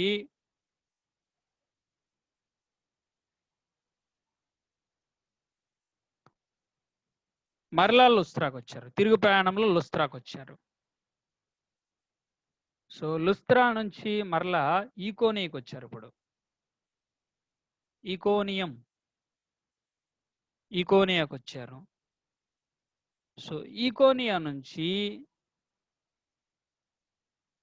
ఇప్పుడు మరలా పిసిదియా అంత్యోకయకు వచ్చారు. ఇది పిసిదియా అంత్యోకయ. సో పిసిదియా అంత్యోకయ నుంచి పెర్గా,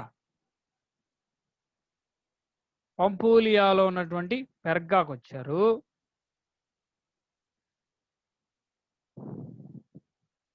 సో పెర్గా, ఇది పెర్గే అని కూడా చూస్తుంటాం. పెర్గే నుంచి అతాలియాకు వచ్చారు. ఇది సీపోర్ట్.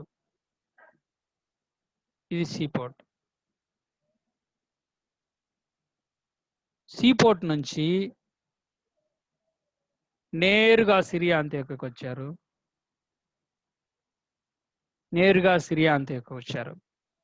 సో ఇది పౌలు మొదటి సువార్త యాత్ర. సో ప్రభువును అనుగ్రహించిన ఈ మంచి అవకాశానికి ప్రభువును స్తుతిస్తూ ఒక చిన్న ఇన్ఫర్మేషన్ ఏంటంటే, సుమారు 700 మైళ్ళు పౌలు కాలినడకన ప్రయాణం చేశాడు. పౌలు బర్నబాలు 500 మైళ్ళు సముద్రం మీద ప్రయాణం చేశారు. ఎంత ప్రయాస! 700 మైళ్ళు కాలినడకన ప్రయాణం, 500 మైళ్ళు సముద్రం మీద ప్రయాణం. నిజంగా ప్రభు కొరకు ఎంత కాంక్ష కలిగి ఉన్నారు. స్వార్థ పని కొరకై ప్రభువుని ప్రేమించే లోతైన తపన మనం చూస్తా ఉన్నప్పుడు ఈ రాత్రి ప్రభు పాదాల దగ్గర పడి ప్రభుని స్తుతిస్తూ మనతో ప్రభు మాట్లాడుతూ ఉండగా ప్రభు కొరకు చనిపోవడం గొప్ప అవకాశంగా ఎంచుకుందాం. అంతేకాదు ప్రభు ఇచ్చిన ఈ కృపను బట్టి ప్రభుని స్తుతిస్తూ ముందుకు సాగుదాం. దేవుడి తలంపులని తన మహిమ కొరకు దీవించును గాక. ఆమేన్. థ్యాంక్ యూ అంకుల్, చాలా వందనాలు.